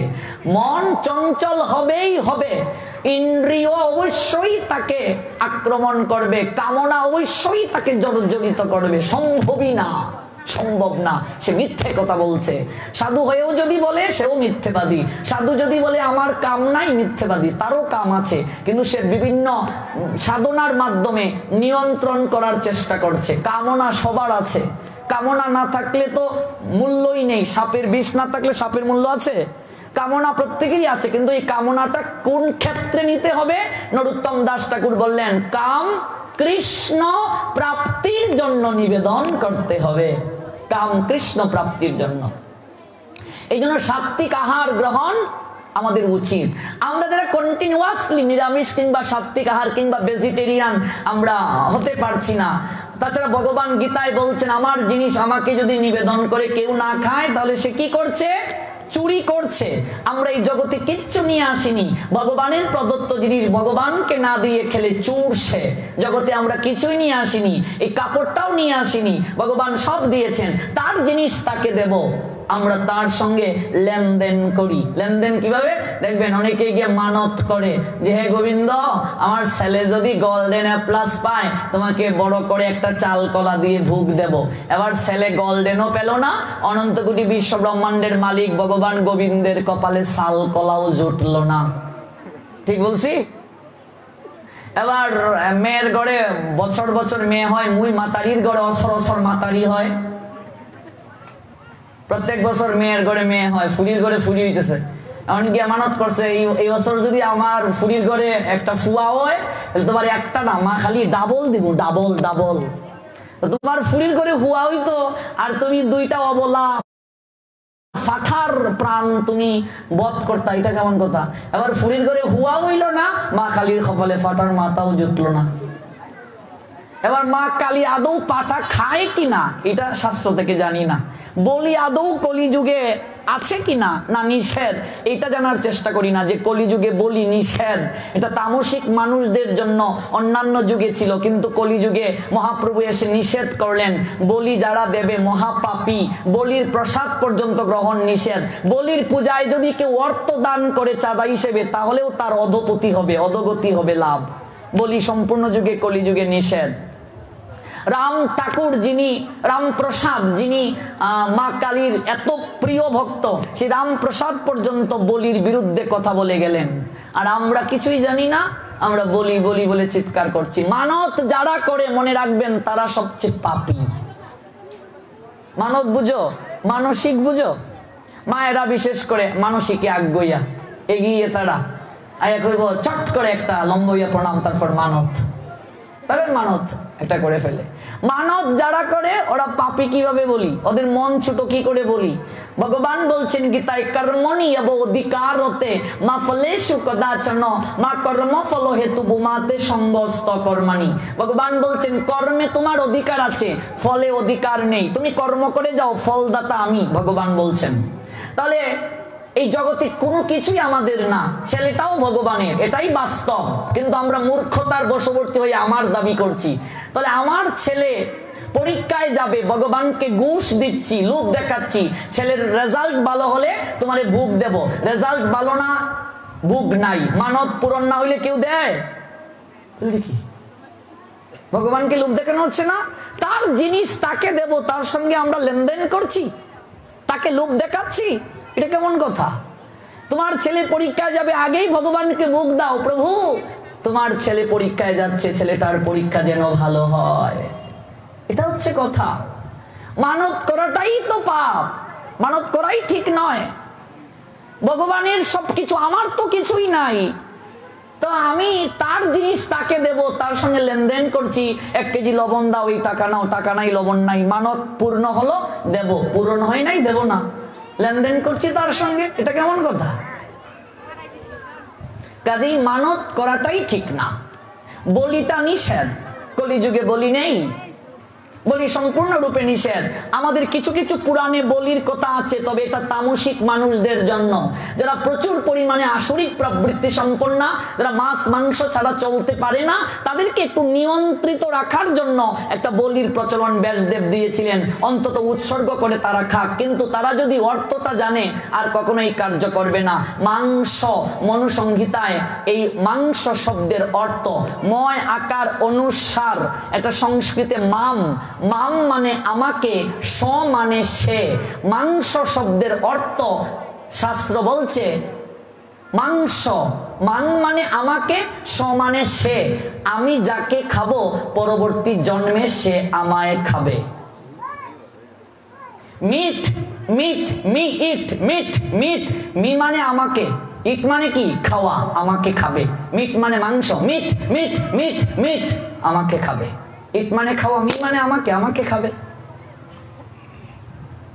বলি যখন দেয়া হচ্ছে, ভালো করে বুঝবেন, গীতা আমাদের সংবিধান। গীতায় বলছে মানুষ যে যে ভাব নিয়ে মরে পরবর্তী জন্মে কি হয়, সেইভাবে তার দেহ প্রাপ্তি হয়। এটাই তো গীতায় বলা হয়েছে অন্তকালে, এই যে শ্লোকটায়। তো যখন বলি দেয়া হচ্ছে, আচ্ছা বলুন, পাঠাটাকে ভালো করে বাঁধলো মুখ, এবার যে লোকটা রামদা নিয়ে দাঁড়ালো কিংবা কোনো কিছু নিয়ে দাঁড়ালো বলি দেবে, আচ্ছা বলুন তো, যে লোকটা বলি দেবে ওই লোকটা কি ভাবছে তখন? পাটাটা যেন ঠিকভাবে বলি হয়, বলি যেন না লেগে যায়, এটাই তো ভাববে। আর যে পাটাকে বাঁধা হয়েছে সেই পাটা মনে মনে কি ভাববে, আমি কি দোষ করলাম, আমাকে কেন এই অবস্থায় রাখা হচ্ছে, এটা তো নিশ্চয়ই ভাববে। তাহলে ওই পাঠাটাকে যখন মারা হবে, পাঠাটা ওই কসাইয়ের কথা চিন্তা করবে, যে তাকে বধ করছে তার কথা চিন্তা করে করে মরবে। গীতায় ভগবান বলেন ওই পাঠাটা পরবর্তী জন্মে মানুষ হয়ে জন্ম নেবে, আর ওই মানুষটা পাঠা হয়ে জন্ম নেবে। এবার যদি কেউ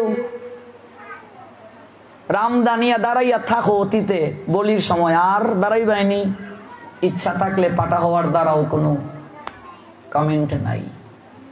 এটা আমার কথা নয়, ভগবানের কথা, আমাকে দুষলে কি হবে? ভরত মহারাজ মৃত্যুর সময় হরিণের বাচ্চার কথা চিন্তা করে করে মরলেন, কি হলেন? হরিণ হয়ে জন্ম নিলেন। শাস্ত্রে স্পষ্ট আছে লেখা, মানুষ যে যে ভাব নিয়ে মরবে সেইভাবে জন্ম হবে। আমরা চিন্তা করি খারাপ, এই জন্যই তো শেষের দিনে নাম আসে না। জপমালা নেওয়ার মানে অভ্যাস করা, অভ্যাস করো, নাম আসবে মুখে। আটার ব্যবসায়ী, আমার চৌকে দেখা আটার ব্যবসায়ী একটা লোক দিনের বেলা ঘুমাইছে, দুপুরে ঘুমাইয়া ঘুমাইয়া ঘুমাচ্ছে, আর কয় 10 কেজি আটা দে, 10 কেজি আটা দে, ঘুমাই ঘুমাই কয়। সারাদিন আটা বেচতে বেচতে তার মন হয়ে গেছে আঠা ভাবনাময়, ঘুমের মাঝেও আটা বেচে। তো এই লোকটা অবস্থা কি হবে বলুন? এই জন্যই তো গুরুদেব জপমালা দিয়েছেন, অভ্যাস করো শুভ, অভ্যাস করো। এই জপমালায় মানে কি? অভ্যাস করো, অভ্যাস যুগ, 6ষ্ঠ অধ্যায়। আত্মার খাবার, মাছ খায় না, মাংস খায় না, আত্মা নিরামিষ খায় না। তাহলে আত্মার খাবার কি? শাস্ত্র বলছেন আত্মার খাবার হচ্ছে হরিনাম, আত্মার খাবার কৃষ্ণ কথা। জয় জয় শ্রী রাধে। আত্মার খাবার যদি হরিনাম হয়, আত্মার খাবার যদি কৃষ্ণ কথা হয়, আত্মা যদি মাছ মাংস নিরামিষ কিছু না খায়, এবার নিজের বিবেককে আমরা প্রশ্ন করে দেখি, আমরা প্রত্যেক দিন আত্মাকে খাবার কি দিচ্ছি? হরি বল মায়েরা, আত্মাকে খাবার দিচ্ছি? তাহলে তুমি শুধু খালি খাঁচাকেই যত্ন করছো, বাহিরটাকে, ভেতরে পাখিকে যত্ন করছো না, অবস্থা কি হবে? কি হবে ভেবে দেখো। দুদিন দেহকে খাবার না দিলে দেহ শক্তিহীন হয়ে যায়, কর্মক্ষমতা হারিয়ে ফেলি। আর এতদিন যাবত যে আত্মাকে যত্ন করছি না, খাবার দিচ্ছি না, আত্মার অবস্থা কি? এই জন্যই গীতা যারা পড়েছেন তারা জানেন, ভগবান বলছেন আত্মা আত্মার বন্ধু, আত্মা আত্মার শত্রু। তোমার আত্মা শত্রু হয়ে যাবে যদি তুমি নাম না করো। জপমালা যারা নেয় নাই তারা নাও। অনেকে কয় যে শরম করে, কাউন্টার দিয়ে করলেই তো না জপ। Something is better then nothing, নাই মামার সে কানা মামা বালা, নাই কাজ কই বাজ। এই হচ্ছে অবস্থা।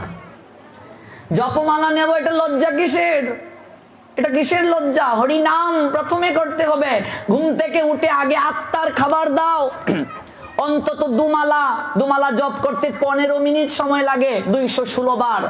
অন্তত 216 বার আত্মার খাবার দাও, তারপর পেটায় নমো, পেটের পূজা করো। আমরা ঘুম থেকে উঠেই পেটায় নমো, অনেকের ব্যাপ্তি ছাড়া ঘুম থেকে বিছানা থেকে উঠা হয় না। আবার সুক্তান না দিলে বাথরুম টয়লেট হয় না। এই হচ্ছে অবস্থা আমাদের। যাবে কোথায়? কোথায় যাবে বলো? ঘুম থেকে উঠে আগে আত্মার খাবার দাও, হরিনাম করো। এই জন্যই তো আজ সংসারে এত অশান্তি। হরিনামের মাধ্যমে কার্যক্রম শুরু করো, সংসার যাত্রা শুরু করো। যারা বলছে সময় আছে পরে নেব, তাদেরকে বলছি আজকে 4 মালা করে যদি জপ করতাম 8 বছর বয়স থেকে, ভগবান বলছেন 8 বছরের পূর্ব পর্যন্ত আমাদের কোনো পাপ চিত্রগুপ্তের খাতায় লেখা হয় না। বয়স 8 হয়ে গেলে হিসাব নিকাশ শুরু হয়। 8 বছর বয়স থেকে শাস্ত্র বলছে কণ্ঠে মালা দিতে হবে, হরিনাম করতে হবে, একাদশী করতে হবে, তত্ত্বদ্রষ্টা গুরুচরণাশ্রিত হতে হবে। তাহলে ভেবে দেখো, 8 বছর বয়স থেকে যদি 4 মালা জপ করতাম, 30 মিনিট সময় লাগে যারা নতুন তাদের, নতুবা 24-25 মিনিটেই 4 মালা জপ হয়ে যায়। আমরা 30 মিনিটেই ধরে নেই। 4 মালা যদি 8 বছর বয়স থেকে জপ করতাম, মানে 30 মিনিট যদি 24 ঘন্টার মাঝে প্রত্যেক দিন ভগবানের নাম নিতাম, আজকে 50 বছর বয়সে এসে এই ব্যাংকের মাঝে কত কোটি জমা হয়ে যেত। ভেবে দেখো, ভেবে দেখো কত জমা হয়ে যেত। ব্যাংকে যদি টাকা থাকে, তোমার যদি একটা বড় রোগ হয়, মনের মাঝে সাহস থাকে, অন্তত মাদ্রাস কিংবা অনেক উন্নত রাষ্ট্রে চিকিৎসা তো করাতে পারবো। তারপর যদি মরেও যায়, সান্ত্বনা যে ডাক্তার তো দেখিয়ে দিয়েছি উন্নত রাষ্ট্রে। ব্যাংকে টাকা থাকলে মনে সাহস থাকে। এই হৃদয় ব্যাংকে যত বেশি পারের কড়ি থাকবে, নামের কড়ি থাকবে, তারও সাহস থাকবে ভবনদী পার হবার। এই বর্ডার পাস হয়ে গেলে এই দেশের টাকা ওইখানে চলে না, ভারতে। আর এই ধন সম্পদ, এই অট্টালিকা, ব্যাংক ব্যালেন্স, এগুলো দ্বারা কি তোমার শেষ রক্ষা হবে? সবকিছু পড়ে থাকবে, দেহটাও পড়ে থাকবে। কি যাবে সঙ্গে নিয়ে? সঙ্গে যাবে কেবল নাম, হরি নাম, কৃষ্ণ নাম। যারা জপমালা নেও নাই, আগামীকালেই নাও। আর যারা অন্তত এখন নিতে পারছো না, অন্তত এই কর দ্বারা, আঙ্গুল দ্বারা আগামীকাল থেকে 2 মালা জপ করে তারপর খাবার গ্রহণ করো। প্রতিজ্ঞা করে যাও ভগবানের কাছে যে প্রতিদিন অন্তত 216 বার আমি 24 ঘন্টার মাঝে নাম নেব। কর দিয়ে এটা হিসাব যে কোনো ভাবে করা যায়। এই দেখুন, এই 5টা আঙ্গুলে 20টা দাগ রয়েছে। আপনি এইভাবেই করুন, হরে কৃষ্ণ কৃষ্ণ কৃষ্ণ হরে হরে, হরে রাম রাম রাম হরে হরে। এইভাবে এই পর্যন্ত গেলে 20, 5 20 100, তারপর 8, 108, এইভাবে 216 বার করো। যারা জপমালা নাওনি, আগামীকাল থেকেই 216 বার করো, তারপর আহার গ্রহণ করো। আর জপমালাটা সবাই নাও। প্রথমে 4 মালা থেকেই শুরু করো, তারপরে ধীরে ধীরে বাড়াবে, 8 মালা করবে, একসময় 16 মালায় সবার যাওয়া উচিত। আরো পারলে আরো ভালো। কিন্তু যারা বলছি সময় আছে, সময় নেই, মনে রাখবে আমরা কখন বুঝি? একেশ যখন পাকে, দাঁত যখন পড়ে, সম্বল যখন লাঠি হয়, কেউ যখন আর ভালোবাসে না, তখন মন্দিরে গিয়ে মাথা ঠেকাই, গোবিন্দ তুমি ছাড়া আমার আর কেউ নাই। ভগবান মৃদু মৃদু হাসেন, যখন তোর আমাকে ডাকার সময় ছিল, শরীরে শক্তি ছিল, যৌবন শক্তি ছিল, তখন তুই আমায় ডাকলে না। লজ্জা ঘৃণা ভয় 3 থাকতে ধর্ম নাহি হয়। তখন তুই অজুহাত দিয়েছিলে। আজকে কেউ তোকে ভালোবাসে না, অপদার্থ মূল্যহীন সংসারে তুই বুঝা সবার কাছে। আর এখন এসে মন্দিরে মাথা ঠুকছিস, তোকে দেখার জন্য। তোকেও দেখার আমার এখন সময় নাই, সময় নাই। ভেবে দেখো, দেহ থাকিতে সবল, হরে কৃষ্ণ বল, অঙ্গ অবশ হইলে লইতে পারবে না। এখন এই 2 ঘন্টা 3 ঘন্টা এইভাবে বসে থাকতে পারি, ব্যাপারই না। মাত্র 1.5-2 ঘন্টা ঘুম হয়। এই দেখুন, প্রোগ্রাম শেষ করতে করতে প্রায় 12টা বেজে যায়। তারপর প্রসাদ পাওয়া, তারপর আবার 3:30টায় ঘুম থেকে আমরা উঠে যাই। প্রত্যেক দিন 4:30টায় মঙ্গল আরতি। তাহলে ক ঘন্টা ঘুম হয় বলুন? এখন শরীরে শক্তি আছে বলে করতে পারছি, বয়স যখন বাড়বে সম্ভব হবে না। ভজনটা ভক্তি পালন, শরীরে শক্তি থাকতে, শরীর অচল হয়ে গেলে কিচ্ছু পারবে না। ওই সকল মানুষেরা মূর্খ বোকা যারা বলে এখনো সময় হয় নাই পরে করব, ওরা সত্যিই মূর্খ।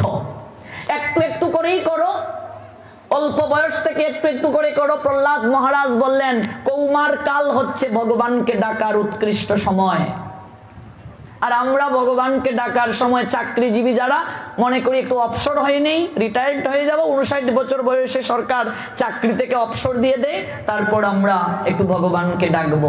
শাশুড়ি মনে করে ছেলেটাকে বিয়ে করিয়ে বৌমার হাতে সংসারের চাবি দিয়ে তারপর ভগবানকে ডাকবো। জীবনে ডাক হবে না ভগবানকে, কিচ্ছু করতে পারবে না। বৃদ্ধ বয়সে তোমাকে দেখার জন্য আরেকজন লোক রাখা প্রয়োজন, নতুবা তুমি চলতে পারবে না। তুমি কি করে ভগবানের সেবা করবে? 70 বছরের দাদুকে যদি বলি ও দাদু চলো একটু গীতা পাঠে যাই, দাদু বলবে বাবা রে আমার ঘন ঘন বাথরুম টয়লেটে যেতে হয়। 65 বছরের ঠাম্মাকে যদি বলি ও ঠাম্মা চলো একটু গীতা পাঠে যাই, বলবে ভাই আমি তো এক জায়গায় ভালো করে বসতেই পারি না। বলুন ঠিক কি ঠিক না? বাস্তব কথা এগুলো, এগুলো আমার জীবনের অভিজ্ঞতা থেকে বলছি, অভিজ্ঞতা থেকে। আমি কতজনকে দেখেছি এইভাবে। তারপর তারা কেঁদে কেঁদে বলে কেন যে আগে শুরু করলাম না। ভাই তোমরা ঠিক সময়ে শুরু করেছো, আমাদেরকে বলে সময় আছে যারা বলছো সময় নেই, কাল থেকেই শুরু করো, জপমালা কাল নাও, দেখবে মঙ্গল হবে। আত্মার খাবার দাও, আত্মা পরিতুষ্ট থাকবে। আর ওই হিদল ভর্তা খাইয়া আত্মা পরিতুষ্ট না, কষি কষি লাউ পাতা দিয়ে বোয়াল মাছ আত্মায় টানতেছে, এটা আত্মার খাবার না, এটা হচ্ছে ভূতাত্মার খাবার। ভূতাত্মা যাদের মাঝে প্রবল তাদের খাবার এগুলো। এটা আমার কথা নয়, শাস্ত্রের কথা। এই জন্য সংস্কার হতে হবে, নিজেকে সেই জায়গায় নিয়ে যেতে হবে, তত্ত্ব জানতে হবে। এই দেহটা রথ, বলছিলাম যে প্রসঙ্গে এত দূর। রথিকে আত্মা, রথি। এই যে রথ হয় পুরীতে, বলরামের রথ, তারপর হচ্ছে সুভদ্রার রথ, তারপর জগন্নাথের রথ। প্রত্যেক বছর রথ হয়, প্রত্যেক বছর ভেঙ্গে ফেলা হয়, কাঠ দ্বারা রথ তৈরি করা হয়। ইচ্ছে করলে সোনা মণি মাণিক্য দিয়ে করা যেত, কিন্তু প্রত্যেক বছরই কাঠ দিয়ে করা হয়। তার কারণ জগৎ জীবকে বুঝানোর জন্য এই দেহটা রথ। রথ হচ্ছে দেহ। আপনারা অবাক হবেন যখন তত্ত্ব আলোচনা হবে, তখন বুঝবেন রথের এত মহিমা। আমরা সুভদ্রার তত্ত্ব শ্রবণ করতে গিয়ে বিভিন্ন শাখা প্রশাখায় যাচ্ছি। বলরামের রথ, বলরামের রথের নাম তালদস কিংবা হলদস। রথের 14টা চাকা রয়েছে। এই 14টা চাকা মানে 14 ভুবনের প্রতীক। রথের নাম মাতলি। বলরাম গুরু তত্ত্বের আধার। এই জগতে ভক্তি লাভ করতে গেলে প্রথমে সৎ গুরুদেবের কৃপা প্রয়োজন। গুরু চরণাশ্রিত না হয়ে কেউ যদি ভক্তি যাজন করতে চায় তাহলে সে কখনো মূল লক্ষ্যে যেতে পারবে না। একজন গার্ডিয়ান প্রয়োজন, স্পিরিচুয়াল মাস্টার। গুরু রেখে যদি কেউ গোবিন্দ বসতে চায়, গুরু রেখে গৌরাঙ্গ বজে, সেই পাপী নরাধম নরকে মজে। গুরু বাদ দিয়ে কখনো ভগবানের ভজন হয় না। রঘুনাথ দাস গোস্বামী পাদ গুরুদেবকে পাশ কাটিয়ে, নিতাই চাঁদকে পাশ কাটিয়ে মহাপ্রভুর কাছে যেতে চেয়েছিলেন। মহাপ্রভু তাকে বারবার ফিরিয়ে দিয়েছিলেন সংসারে। এই বলরামেই তো নিতাই হয়ে আসলেন কলিযুগে। হেন নিতাই বিনে বাই রাধা কৃষ্ণ পাইতে নাই, দৃঢ় করি ধরো নিতাই রূপায়। ওই গুরুতত্ত্ব হচ্ছে বলরাম।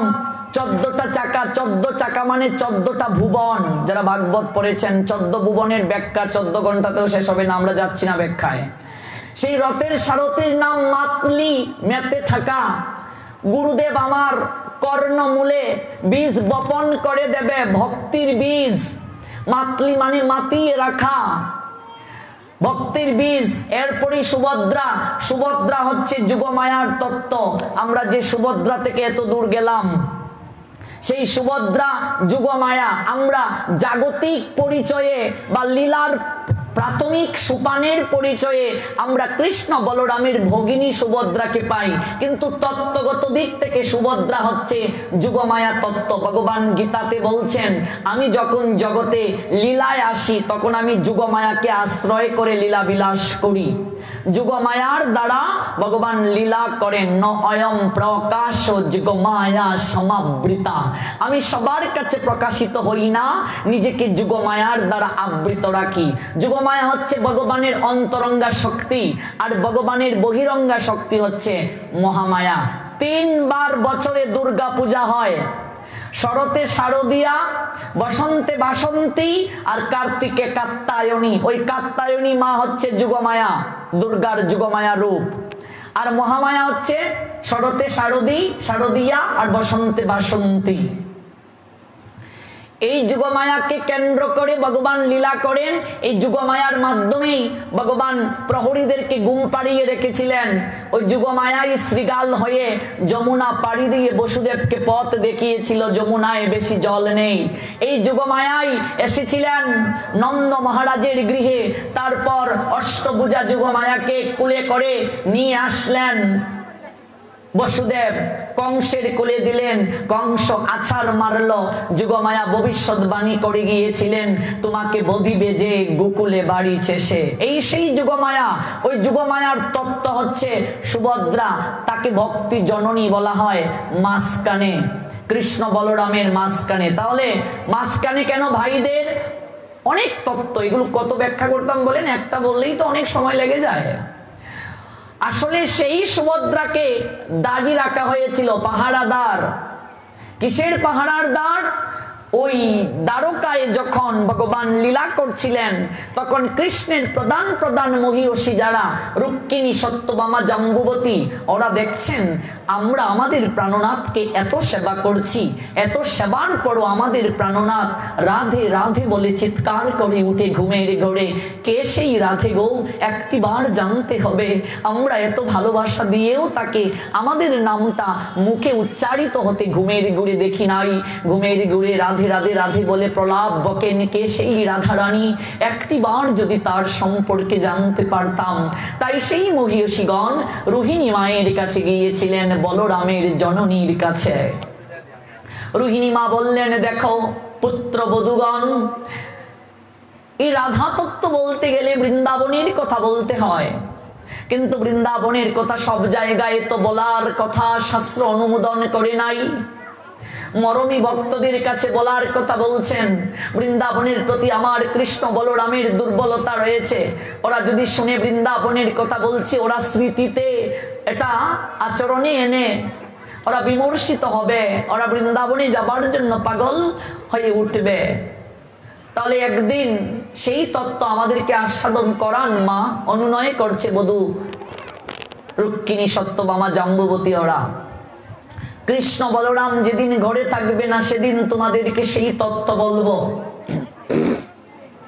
একদিন ভগবান কৃষ্ণ আর বলরাম গৃহে নেই, তখন রোহিণী মা বৃন্দাবনের কথা বলতে শুরু করলেন। সুভদ্রাকে বললেন, সুভদ্রা তুই পাহারাদার থাক, যখনই কৃষ্ণ আসবে, বলরাম আসবে, তখন তুই আমাকে বলবে, আমি সঙ্গে সঙ্গে কথা বন্ধ করে দেব। কিন্তু ভগবান বলছেন, নয়ম তিষ্ঠামি বৈকুণ্ঠে যোগিনাম হৃদয়ে নচ মত ভক্ত যাত্রা গায়ন্তি তত্র তিষ্ঠামি। হে নারদ, হে নারদ, আমি বৈকুণ্ঠে থাকি না, যোগীদের হৃদয়ে থাকি না। আমার ভক্তগণ যেখানে মিলিত হন, আমি সেই জায়গায় শ্রীমতী রাধারানীকে নিয়ে বিরাজ করি। কাজেই যখন সেই রোহিণী মা ভগবানের কথা বলতে শুরু করছেন, বৃন্দাবনের কথা বলতে শুরু করছেন, কৃষ্ণ বলরামকে নিমন্ত্রণ করতে হয় নাই, তারা পাগলের মতো দৌড়ে চলে আসছে। কে কে এত মধুর সুরে আমার বৃন্দাবনের কথা আস্বাদন করছে, আমি একটিবার তাকে দেখবো। পাগলের নিয়ে চলে আসছে। সুভদ্রাকে পাহারাদার রাখা হলো। সেই সুভদ্রা প্রেমে বিগলিত হয়ে গেল, তন্ময় হয়ে গেল। কৃষ্ণ কথা শুনতে শুনতে তার সমস্ত শরীর প্রেমে বিগলিত হয়ে গেল। তাই সুভদ্রা দাঁড়িয়ে আছেন, তার মাঝে চেতনা নেই। প্রথমে এসে বলরাম দাঁড়ালেন একদিকে, আর কৃষ্ণ এসে একদিকে দাঁড়ালেন। সুভদ্রা মাঝখানে, তার প্রেমে বিগলিত দেহ হয়ে গেল। শরীর যেন টুন্ডা হয়ে গেছে, একদম মাংস যেন বিগলিত হয়ে গেছে, প্রেমে বিগলিত তনু। এই যে কৃষ্ণ বলরাম আর সুভদ্রা, জগন্নাথ বলদেব সুভদ্রা কি করে এই রূপ হলো সংক্ষেপে বললাম। সঙ্গে সঙ্গে প্রেমে বিগলিত হয়ে গেল। দেবর্ষি নারদ তৎক্ষণাৎ আসতেন, প্রভু তোমার এই রূপ তো আমি আর কখনো দেখিনি। ও প্রভু, বাবা কি চমৎকার, তুমি কৃপা করে আমার কাছে কথা দাও, এই রূপে তুমি কলিযুগে সবাইকে দর্শন দেবে। ওই আসলো জগন্নাথ বলদেব সুভদ্রার রূপ। সুভদ্রা মাঝখানে ছিলেন, ওই সুভদ্রা মাঝখানে। এটা হচ্ছে একটা তত্ত্ব, কিন্তু মূল তত্ত্ব সুভদ্রা ভক্তি দেবী, বলরাম গুরু তত্ত্ব। গুরু ছাড়া ভক্তি পাওয়া যায় না। গুরুদেব ভক্তির বীজ বপন করে দিলেন। এবার আমরা সুভদ্রার কাছে যাব, অর্থাৎ সুভদ্রার রথের নাম দর্প দলন। দর্প মানে অহংকার, দাম্ভিকতা, দলন মানে দূর করে দেওয়া। গুরুদেব আমার হৃদয় মাঝে যখন বীজ বপন করে দেয়, আমি যখন আচরণে আনবো, ভক্তি লাভের চেষ্টা করব, তখন আমার হৃদয়ে মাঝে অহংকার দূরীভূত হয়ে যাবে। তারপর কি, রথের যে উচ্চতা 31 হাত, ওই সুভদ্রার রথে 12টা চাকা থাকে। 12 চাকা মানে 12 মাসের প্রতীক। অর্থাৎ গুরুদেব যখন বীজ দেবেন, এই বীজকে অঙ্কুরিত করতে আমাকে 12 মাস কি করতে হবে? সাধনা করতে হবে। তখনই ভক্তি হৃদয়ের মাঝে জাগ্রত হবে। ভক্তি যখন হৃদয়ের মাঝে জাগ্রত হবে, ভক্তিতে ভগবানকে যেভাবে বাঁধা যায়, ভক্তিতে যেভাবে ভগবানকে বশীভূত করা যায়, আর কোনোভাবে ভগবানকে বশীভূত করা যায় না। তাই তো সুভদ্রার পরে জগন্নাথ। ভক্তিতে ভগবান আসেন। সেই জগন্নাথের রথের নাম নন্দীঘোষ কপিধ্বজ। রথে 16টা চাকা আছে। 16 চাকা মানে কি? 10টা ইন্দ্রিয়, 6টা রিপুর প্রতীক। 10 6 16। 10টা ইন্দ্রিয় কি কি? চক্ষু, কর্ণ, জিহ্বা, নাসিকা, ত্বক, হাত, পা, মুখ, পায়ু, উপস্থ। 10টা ইন্দ্রিয়। 6টা রিপু কি? কাম, ক্রোধ, লোভ, মোহ, মদ, মাৎসর্য। দেহে রিপু 6 জনা, তারা কথা শুনে না, সাধন পথে চলতে আমায় করে গো মানা। তারা 6 জনার 6 দিকে টানে, কেউর কথা কেউ মানে না। গুরু আমার উপায়ে বলো না, আমি তোমায় ডাকতে পারলাম না। মায়া মুহে পড়ে রইলাম, তোমায় ডাকতে পারলাম না। এই 10 6 16, 16টা চাকা। এবং আমরা দেখতে পাই জগন্নাথের যে রথ নির্মাণ করা হয় 206টা কাঠ দ্বারা পরিধামে। মেডিকেল সায়েন্স বলছে আমাদের শরীরে 206টা হাড় রয়েছে। এই দেহটা রথ। পুরীতে রথ টানে ঘোড়া। দেহের ঘোড়া হলো আমাদের ইন্দ্রিয়। ইন্দ্রিয়গুলো আমাদের শরীরকে পরিচালনা করে। হাত, তারপর কি পা, মুখ, পায়ু, উপস্থ, চক্ষু, কর্ণ, জিহ্বা, নাসিকা, ত্বক, এগুলো পরিচালনা করছে। তারপর রথের ঘোড়া টানে দড়ি, আর দেহের দড়ি হলো মন। এই যে বলছিলাম মন, দেহের দড়ি। বললাম না রথে গিয়ে দড়ি ধরে টানতে পাগল হয়ে যাই। আসল দড়ি মানে বুঝি না, দড়ি মানে হচ্ছে মন। মনটাকে টেনে রাখো। পুরীর রথের সারথি হলো দারুক, আর দেহের সারথি হলো বুদ্ধি। বুদ্ধি যার সঠিক, সে ঠিক মতো এই দেহটাকে পরিচালনা করতে পারবে। দেহটা রথ, রথি আত্মা, জীবাত্মা। রথের চালক বুদ্ধি, মন হলো তার লাগাম, ইন্দ্রিয়গুলো ঘোড়া। এবার আমরা রথ পেলাম, রথি পেলাম, আমরা চালক পেলাম, লাগাম পেলাম, ঘোড়া পেলাম। এবার রথ চলবে কোথায়? এই সংসার নামক বিচরণ ক্ষেত্র হচ্ছে রথের বিচরণ ক্ষেত্র। এই সংসার নামক বিচরণ ক্ষেত্রে রথটা চলছে। চালাচ্ছে কি? ঘোড়াগুলো রথকে চালাচ্ছে। ঘোড়াগুলো মানে কি? ওই ঘোড়াগুলো মানে হচ্ছে কি? ইন্দ্রিয়। ইন্দ্রিয়গুলো চালাচ্ছে আমাদেরকে। আর রথের দড়ি হচ্ছে মন, লাগাম। এবার ঘোড়া যতই উশৃঙ্খল হোক না কেন, যতই সে ছুটতে থাকুক না কেন, লাগাম যদি ঠিক মতো টেনে রাখা যায়, তাহলে ঘোড়া দ্রুত গতিতে চলতে পারবে না। মনটাকে যদি টেনে রাখা যায়, তাহলেই সব ঠিক। এই যে তত্ত্ব দেখুন, কি গভীর তত্ত্ব। মনটাকে টেনে রাখো। বুদ্ধিটাতে, বুদ্ধিকে যদি ঠিকভাবে পর্যবসিত করা যায়, তাহলেই ঠিকভাবে চলবে। এই দেহটা রথ। এই রথ নিয়ে আমরা এসেছি। জগন্নাথ কি করেন? মন্দির থেকে তিনি রাজপথে বের হয়ে আসেন। কেন ভগবান মন্দির থেকে আসেন? তার কারণ যারা কোনোদিন মন্দিরে ভগবানকে গিয়ে প্রণাম দেয় না, মন্দিরে ভগবানকে দর্শন করে না, তারাও যেন ভগবত কৃপা থেকে বঞ্চিত না হয়, এই জন্য ভগবান নিজে মন্দির ছেড়ে রাজপথে আসেন তাদেরকে দর্শন করে কৃপা দেওয়ার জন্য। যারা কোনোদিন মন্দিরে ভগবানকে দেখতে যায় না, ভগবান কৃপা করে মন্দির থেকে রাজপথে নেমে আসেন তাদেরকে দর্শন করতে। ভগবান রথে উঠেন, দড়ি ধরে টেনে নেওয়া হচ্ছে, চাকা টানছে ভক্তরা। অনন্ত কোটি বিশ্ব ব্রহ্মাণ্ডের মালিক ভগবান, তিনি সমস্ত কিছুকে পরিচালনা করেন, তাহলে তাকে কেন টেনে নেওয়া হচ্ছে? দড়ি কারা টানে? ভক্তরা টানে। তার কারণ কি জানেন? ভগবান যতই শক্তিশালী হন না কেন, সর্বশক্তিমান হন না কেন, একটি জায়গায় ভগবান দুর্বল। ভগবান সব জায়গায় শক্তিশালী হলেও একটি জায়গায় ভগবান দুর্বল, একটি জায়গায় ভগবান অসহায়, আর সেই জায়গাটা হচ্ছে ভক্তের কাছে। আজ ভগবান জগন্নাথ এই সংসারী মানুষদেরকে দেখাচ্ছেন, ওরে আমি সর্বশক্তিমান ভগবান, আমি সবাইকে চালাই, কিন্তু ভক্ত যদি আমাকে না চালায় আমি ভগবান হয়েও চলতে পারি না। জয় জয় শ্রী রাধে।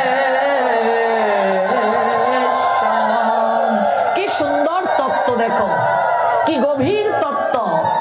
দড়ি ধরে টানছে, ভক্ত টেনে টেনে নিয়ে যায়, আমি চলতে পারি। ভক্ত আমার মাতা পিতা, ভক্ত আমার গুরু, ভক্ত আমায় নাম রেখেছে বাঞ্ছা কল্পতরু। ভক্ত করে ভক্তের খেলা, আমি করি প্রেম তরঙ্গ লীলা। ভক্তের জীবন বেলা ডুবে গেলে আমি নিজের হাতে বইঠা ভাই। ভগবান সব জায়গায় শক্তিশালী হলেও একটি জায়গায় ভগবান বড় অসহায় ভক্তের কাছে। তাই তো রাজবিদ্যা, রাজগুজ্জ যুগ, যেটা নবম অধ্যায়, সেখানে ভগবান গোপনীয় কথা বলছেন। অধ্যায়টার নামই গুজ্জ যুগ। গুজ্জ মানে গোপনীয়। ভগবান গোপনীয় তত্ত্ব দিয়েছেন, গোপনীয় কথা বলেছেন। গোপনীয় কথাটা কি? সেই কথাটা হচ্ছে ভক্ত আমার কাছে যে কামনা করে আমি তাকে সেটা পূরণ করি, পূরণ করে দেই। অষ্ট সিদ্ধিও যদি আমার কাছে কামনা করে আমি তাকে সেটা দিয়ে দেই। প্রতিষ্ঠাও যদি চায়, এগুলো তো আপনা থেকেই সে পেয়ে যায়। আমার নাম যারা করে আপনা থেকেই তাদেরকে দিয়ে দেই। নাম, প্রতিষ্ঠা, অর্থ, বিত্ত, বৈভব, সম্মান সবকিছু দিলেও একটা জিনিস আমি সহজে ভক্তকে দেই না। কি দেন না ভগবান? ভগবান বলছেন আমি প্রেম ভক্তি সবাইকে দান করি না, সহজে এটা দান করি না। সব পাত্রে আমি এটা দেই না। প্রেম ভক্তি আমি পাত্রে দেওয়ার আগে যে পাত্রে দেব সেই পাত্রটাকে আমি আগে যাচাই বাছাই করে নেই, একটু যাচাই করে নেই। স্বর্ণকার যেমন স্বর্ণকে পুড়িয়ে পুড়িয়ে খাঁটি করে, প্রেমিক ভক্তকে আমি একটার পর একটা পরীক্ষা করে আমি তাকে বিশুদ্ধ বানিয়ে ফেলি, খাঁটি করে নেই।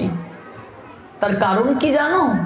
আমি যাকে কৃপা করি প্রথমে তার জড় জগতের সবার সঙ্গে সম্পর্ককে বিচ্ছিন্ন করে দেই, বিচ্ছিন্ন করে দেই। আমি তাকে পরীক্ষা করে তাকে যাচাই বাছাই করে নেই সে যোগ্য কিনা এই ভক্তি লাভের। কেন তুমি তাকে এটা করো? কেন তাকে সহজে প্রেম ভক্তি দাও না? ভগবান বলছেন আমি যাকে প্রেম ভক্তি দান করি আমি তার কাছে, প্রেম ভক্তি আমি যাকে দান করি আমি তার কাছে অসহায় হয়ে যাই। আমার নিজের বলে তখন আর কিছু থাকে না। সে আমাকে যেভাবে চালায় আমি চলতে বাধ্য থাকি। সে আমাকে যেভাবে চলতে বলে আমাকে সেভাবেই চলতে হয়। এই প্রেম ভক্তি লাভ করেছিল নন্দ মহারাজ, সাধনার মাধ্যমেই তো প্রেম ভক্তি লাভ করেছিল বলেই তো অনন্ত কোটি বিশ্ব ব্রহ্মাণ্ডের মালিক ভগবান, যাকে মুনিগণ যোগীগণ যুগ সাধনায় কিংবা ধ্যানের মাধ্যমে উপলব্ধি করতে পারে না, সে অনন্ত কোটি বিশ্ব ব্রহ্মাণ্ডের মালিক ভগবানকে ব্রজের গোয়ালা নন্দ মহারাজ নিজের জুতা বুজা বহন করিয়েছেন। কতটা শক্তি থাকলে ভগবানকে দিয়ে এই কাজ করানো যায়? কি এমন শক্তি রয়েছে নন্দের? অনন্ত কোটি বিশ্ব ব্রহ্মাণ্ডের মালিক ভগবানকে দিয়ে এই কাজ করালেন। বলরাম দুধ দোহন করার পর দুধের বালতিটা প্রত্যেক দিন গোশালা থেকে নিয়ে যায়। ভগবান গোপাল কৃষ্ণ গিয়ে নন্দ মহারাজকে বলছেন, বাবা, ও বাবা, বলাই দাদা বড় বলে তাকে তুমি বড় কাজ দিয়েছ, আমি তো তোমার ছোট্ট গোপাল, আমাকেও তুমি একটা কাজ দাও, আমিও তোমার একটা কাজ করতে চাই। এই গোপাল, তুই কি পারবি বাবা? বলো না কি করতে হবে। বাবা গোপাল, ওই গোবরের মাঝে আমার জুতাগুলো লেপটে গিয়েছে রে, তুই একটু ধুয়ে নিয়ে আয় তো। ভগবান শ্রী গোপাল কি করলেন?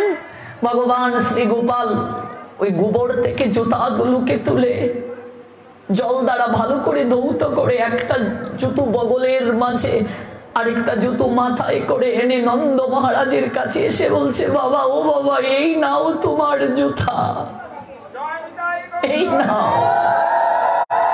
জয় জয়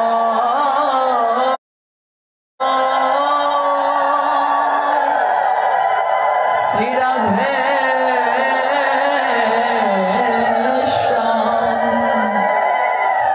দেবর্ষি নারদ দূর থেকে এই লীলা যখন দেখছেন, ছল ছল করে তার চোখ বেয়ে অশ্রু ঝরল।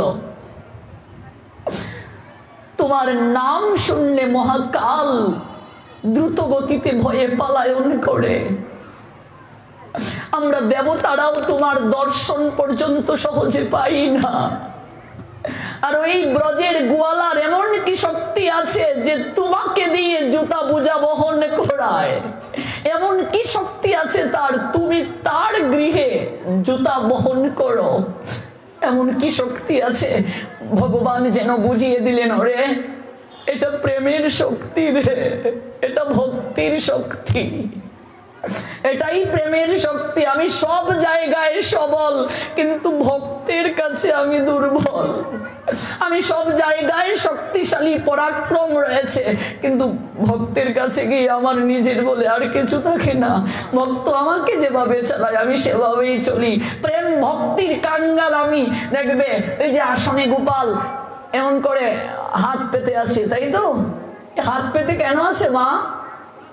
ডাক্তার মহানামব্রত ব্রহ্মচারী পাশ্চাত্যে যখন গিয়েছিলেন, এক ফরেনার ওমেন পাশ্চাত্য মাতাজি মহারাজকে প্রশ্ন করেছিল, এই তো আপনাদের ফরিদপুর শ্রীঅঙ্গিনা, সেই ডাক্তার মহানামব্রত ব্রহ্মচারীকে প্রশ্ন করেছিলেন, আচ্ছা আপনাদের ভগবান, আমেরিকার এক মাতাজি প্রশ্ন করেছিল, আপনাদের ভগবান, তার বিগ্রহ দেখলাম এমন করে হাত পাতা, এইভাবে হাত পেতে আছে, লাড্ডু গোপাল আপনাদের, যে নিজেই ভিখারি হাত পেতে থাকে, সে আমাদেরকে কি দেবে?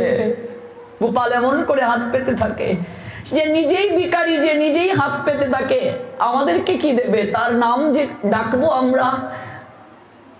ডাক্তার মহানামব্রত ব্রহ্মচারী বলছেন, মা, হাত পেতে কেন আছে জানো?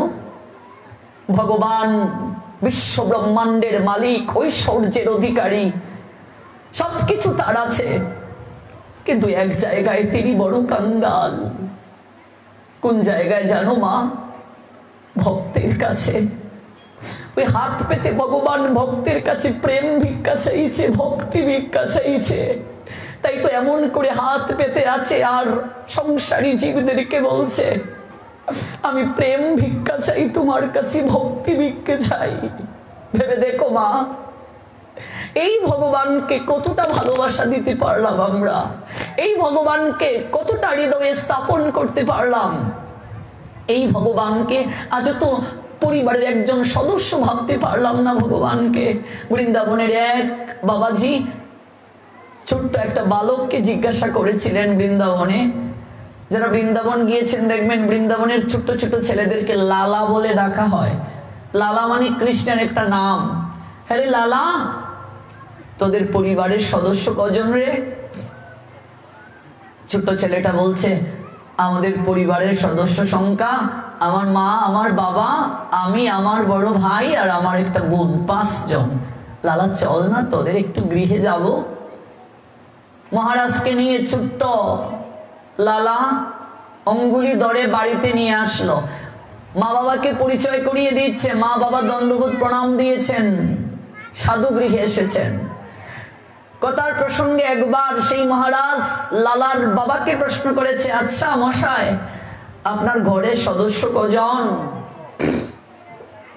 বাবা বলে উঠলেন, আমার ঘরের সদস্য সংখ্যা 4 জন। 4 জন? আপনার ছোট্ট ছেলে লালাজি বলল 5 জন। কে কে আপনার ঘরে আছে? আমি, আমার সহধর্মিনী, আমার ছেলে যে আপনাকে নিয়ে এসেছে, ওই ছোট্ট ছেলে, আর আমার একটা মেয়ে আছে, আমরা 4 জন।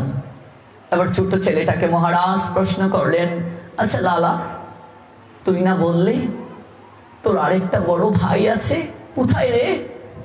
অঙ্গুলি ধরে সেই ছোট্ট বালক বাবাজি মহারাজকে ঠাকুর গড়ে নিয়ে গোপালের দিকে ইঙ্গিত করে বলছে, এই তো আমার বড় ভাই। ঘুম থেকে উঠে আমার মা যখন আমাকে খাবার না দিয়ে এই জায়গাটাতে এসে খাবার দেয়, জল দেয়, আমি একদিন আমার মাকে বলেছি, ও মা, আমি না তোমার ছেলে, তুমি আমাকে প্রথম খাবার না দিয়ে এখানে কেন দাও? আমার মা সেদিন আমাকে জড়িয়ে ধরে বলেছিলেন, লালা রে, তুই আমার ছোট ছেলে আর ওই গোপাল আমার বড় ছেলে হয়।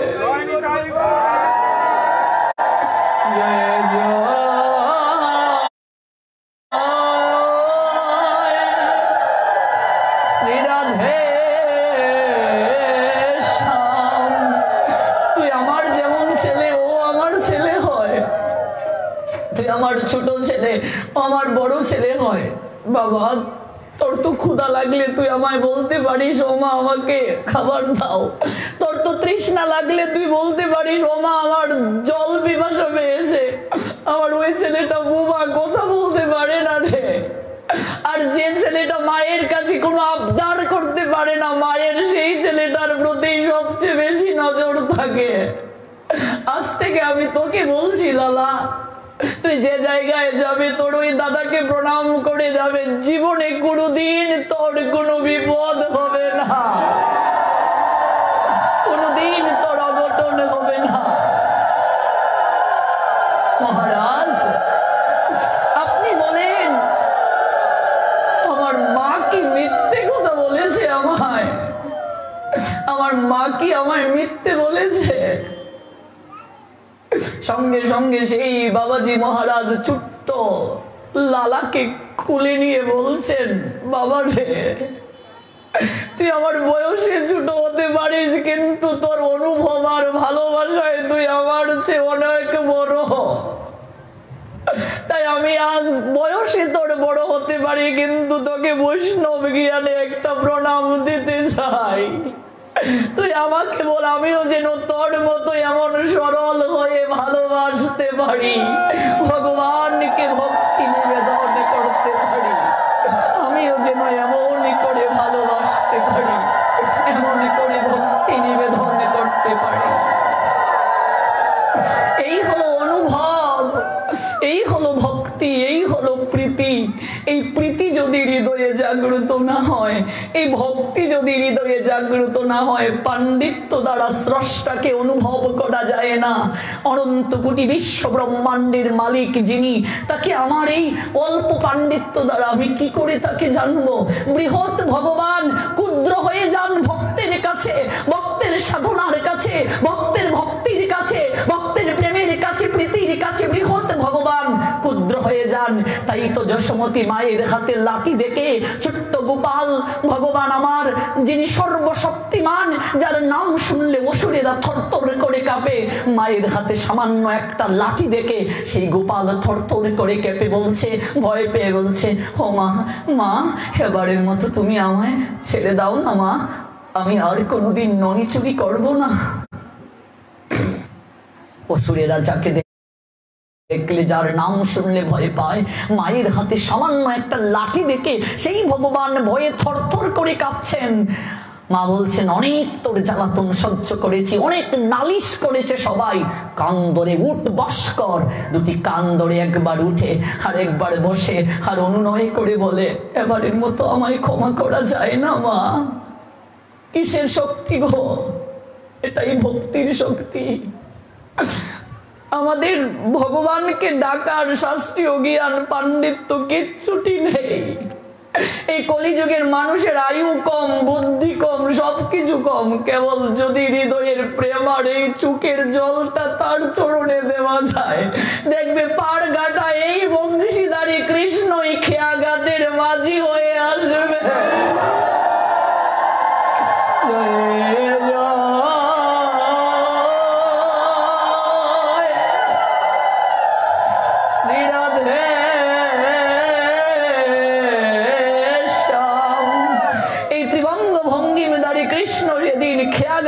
মাঝি হবে যদি এই প্রীতি আর ভক্তি হৃদয়ের মাঝে জাগ্রত করতে পারি। তাই তো ভগবান বলছেন সবকিছু দান করি, ভক্তি সবাইকে দেই না, প্রীতি সবাইকে দেই না, আমার নিজের অধিকার থাকে না। তখন ভক্ত যেভাবে চালায় সেভাবে আমাকে চলতে হয়। জগতে সবাইকে ভগবান আধ্যাত্মিক আদি ভৌতিক আদি দৈবিক তিনটা রশি দ্বারা বেঁধে রেখেছেন। তাই তো মায়ার বাঁধনে আমরা ইচ্ছে করলেও সংসার থেকে বের হতে পারি না। আর সেই ভগবানকে উদুকলের মাঝে যশোদা বেঁধে রেখে দিয়েছেন। ভেবে দেখো কি শক্তি! এটা কি দড়ির বাঁধন? না, এটাই প্রেমের বাঁধন। প্রেমটা থাকা প্রয়োজন, ভক্তিটা থাকা প্রয়োজন। প্রেমটা কি? ভগবানের প্রতি আকর্ষণী প্রেম, ভগবানের সেবাই প্রেম। দেখো একটা প্রেমের উদাহরণ দিচ্ছি। মহাপ্রভু অদ্বৈত লীলা নিকেতনে এসেছেন সন্ন্যাসের পর। সমস্ত ভক্তদেরকে নিমন্ত্রণ দেয়া হয়েছে, প্রভু আমার এসেছেন। শ্রীবাস ঠাকুরের আঙ্গিনা থেকে তো কীর্তন শুরু করলেন, আর সন্ন্যাসের পর আসলেন অদ্বৈত লীলা নিকেতন শান্তিপুরে। ভক্তরা জানলো প্রভু এসেছেন। সচিমা তিনিও আসবেন অনেক ভক্তদেরকে নিয়ে। মহাপ্রভু আমার শাক খেতে ভালোবাসেন, নালিতা, নিম পাতা, লাউয়ের ডগা, কচু শাক, করলা, তারপর হচ্ছে কলার মোচা, কলার মুকুল, এগুলো মহাপ্রভুর খুব প্রিয়। বাঙালি তো তিনি, বাঙালি খাবার যেগুলো। সচিমা 33 প্রকার শাক আঙ্গিনায় ফলাতেন নিমাইয়ের জন্য। শাক খুব প্রিয় তার।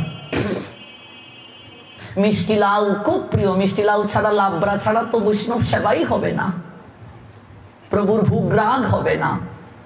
সব ভক্তরা শান্তিপুরে যাবে। মহাপ্রভুর একজন পার্শ্ব শ্রীধর, যার কিচ্ছু নেই, গরিব সে। প্রভু এসেছেন। গতকাল যে বলছিলাম খালি হাতে যেতে নেই ভগবত দর্শনে মন্দিরে। কি নিয়ে যাবেন বাবা?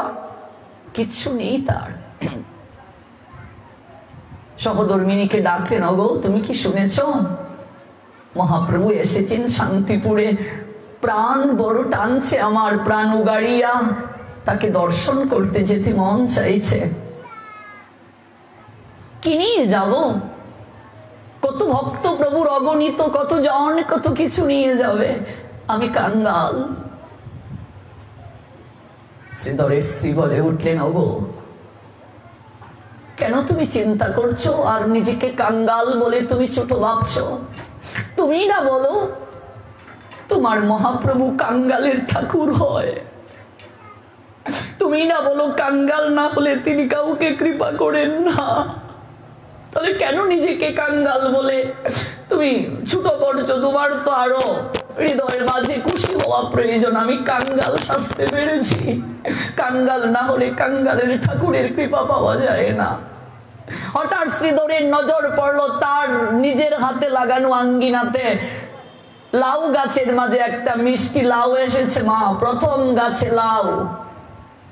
সঙ্গে সঙ্গে শ্রীধর বলছে, ওগো ওই গাছের লাউটা একটা ব্যাগের মাঝে পুড়ে আর কিছু লাউয়ের ডগা, মানে লাউয়ের ডেটা যাকে বলি, লাউয়ের ডগা পুড়ে দাও। প্রভুর খুবই প্রিয় সেটা। আমি এটা নিয়েই শান্তিপুরে যাব আমার মহাপ্রভুকে দর্শন করতে।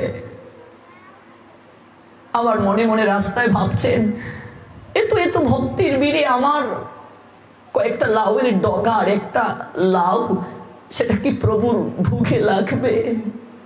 কত ভক্ত আসবে কত কিছু নিয়ে, কিন্তু আমি তো ভালোবেসে নিয়ে যাচ্ছি তার জন্য। শ্রীধর কৃষ্ণ নাম করে করে যাচ্ছেন শান্তিপুরে। দূরে দাঁড়িয়ে আছেন, হাতে একটা থলে, ভেতরে লাউ আর কিছু লাউয়ের ডগা। মহাপ্রভু শ্রীধরের দিকে তাকিয়ে বলছেন, শ্রীধর, ও শ্রীধর, এতদিন পর বুঝি মনে পড়লো আমাকে দেখতে? আসো শ্রীধর, আসো। হে শ্রীধর, এ হাতে কি? এত এত ভক্ত লজ্জা পাচ্ছে, কি করে বলবে, প্রভু আমার নিজের হাতে এই লাউ গাছ লাগানো, গাছের প্রথম লাউ তোমার জন্য নিয়ে এসেছি, আর কিছু লাউয়ের ডগা। প্রভু ভালোবাসলে সেরাটা দিতে হয়, আমার মতো কাঙ্গালের সেরাটা, আমার গাছের প্রথম লাউটা আমি তোমার জন্য নিয়ে এসেছি, এটাই আমার কাছে সর্বশ্রেষ্ঠ, আর কিছু নেই। মহাপ্রভু শ্রীধরকে জড়িয়ে ধরে বললেন, হে শ্রীধর, আমাকে এতটা ভালোবাসিস?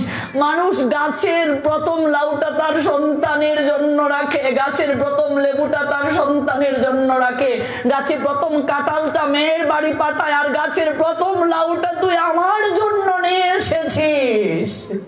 এতটা ভালোবাসিস তুই আমায় শ্রীধর, এতটা ভালোবাসিস। দেখো ভালোবাসা কাকে বলে।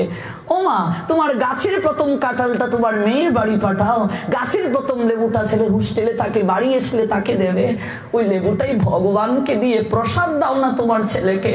গাছের প্রথম কাঁঠালটা আগে ভগবানকে নিবেদন করে তারপর প্রসাদ দাও। ভগবান তো আর পুরোটা খেয়ে নিচ্ছে না, আংশিকও খেয়ে নিচ্ছে না, ভগবান কেবল দেখছেন আমার জিনিস আমাকে দেওয়ার মন আছে কিনা ভক্তের, এটাই তো দেখে।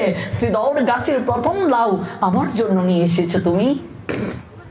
জড়িয়ে ধরলেন, ছল ছল আঁকি জলে ভরে গেল মহাপ্রভুর, চোখের জল আর সামলাতে পারলেন না। শ্রীধরকে জড়িয়ে ধরলেন, শ্রীধর, ও শ্রীধর, তোমার ভালোবাসায় আমি মুগ্ধ হয়েছি, আমি আজ কথা দিলাম শ্রীধর, আমার যে জায়গায় সেবা হবে, পাঁচ তরকারি যেহেতু আমার সবচেয়ে প্রিয় শ্রীধর, তোমার এই মিষ্টি লাউ পাঁচ তরকারিতে না দিলে কখনো আমার সেবা পূর্ণ হবে না। তোমার এই মিষ্টি লাউ যদি পাঁচ তরকারিতে না দেয়া হয়, কখনো আমার সেবা পূর্ণ হবে না, কখনো আমার সেবা পূর্ণ হবে না। বলো শ্রীধর তুমি কি চাও?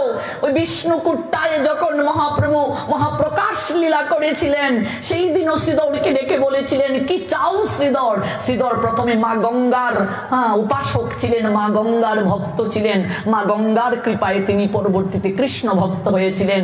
অত্যন্ত গরিব শ্রীধর, তিনি কলা গাছ লাগিয়ে, কলা গাছ মানে শাস্ত্র যাকে কদলী বৃক্ষ বলে, ওই জায়গায় কলার থৌর, যাকে আমরা কলার মুছা বলি, ওই কলার থৌর বিক্রি করতেন হাটের মাঝে।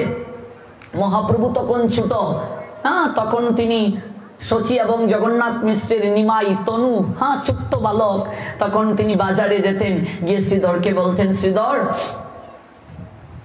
এই কলার মোচাগুলো আমায় দিয়ে দাও। যখন কড়ির কথা বলতেন, টাকার কথা বলতেন, তখন প্রভু বলতেন, হিসাবের খাতায় লিখে রেখো, হিসাবের খাতা লিখে রেখো, প্রত্যেক দিনই বলো আমার সংসার কি করে চলবে।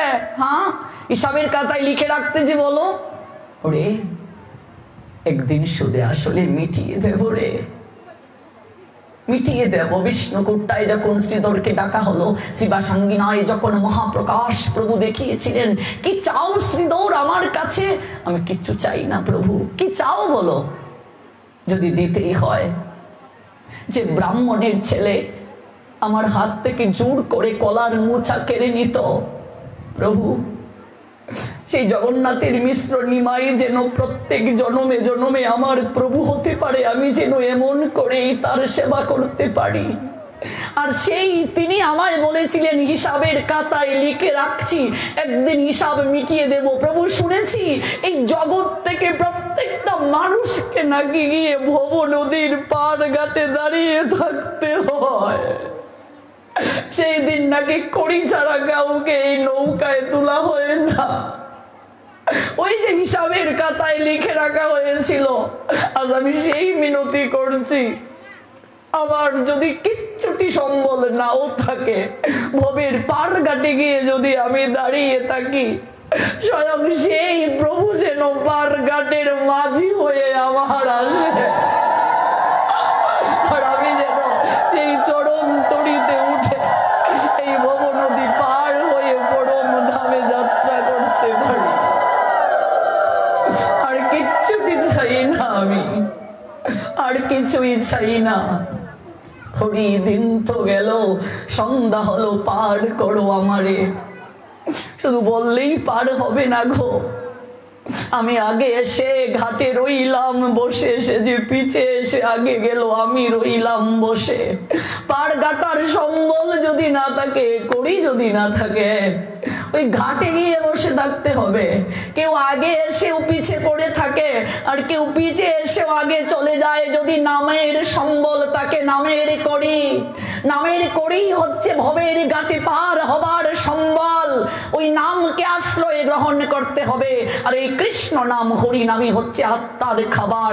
এই জন্যই তো গৌর হরি আমাদেরকে এমন করে শিক্ষা দিয়ে গেলেন, নাচতেব নাচতেব নাচতেব গতিরন্যতা। কলিযুগে হরি নাম ছাড়া, কৃষ্ণ নাম ছাড়া আর কোনো গতি নাই, আর কোনো গতি নাই, আর কোনো গতি নাই। গৌর যে শিখাইল নাম, সেই নাম গাও, অন্য সব নাম মাহাত্ম সে নামেই পাও। আমার গৌর হরি যে নামের শিক্ষা দিয়ে গেলেন, আমার গৌর হরি যে প্রেমের শিক্ষা দিয়ে গেলেন, ওই নাম আর প্রেমকে আশ্রয় গ্রহণ করো, দেখবে অনায়াসে তুমি ভব নদী পাড়ি দিতে পারবে।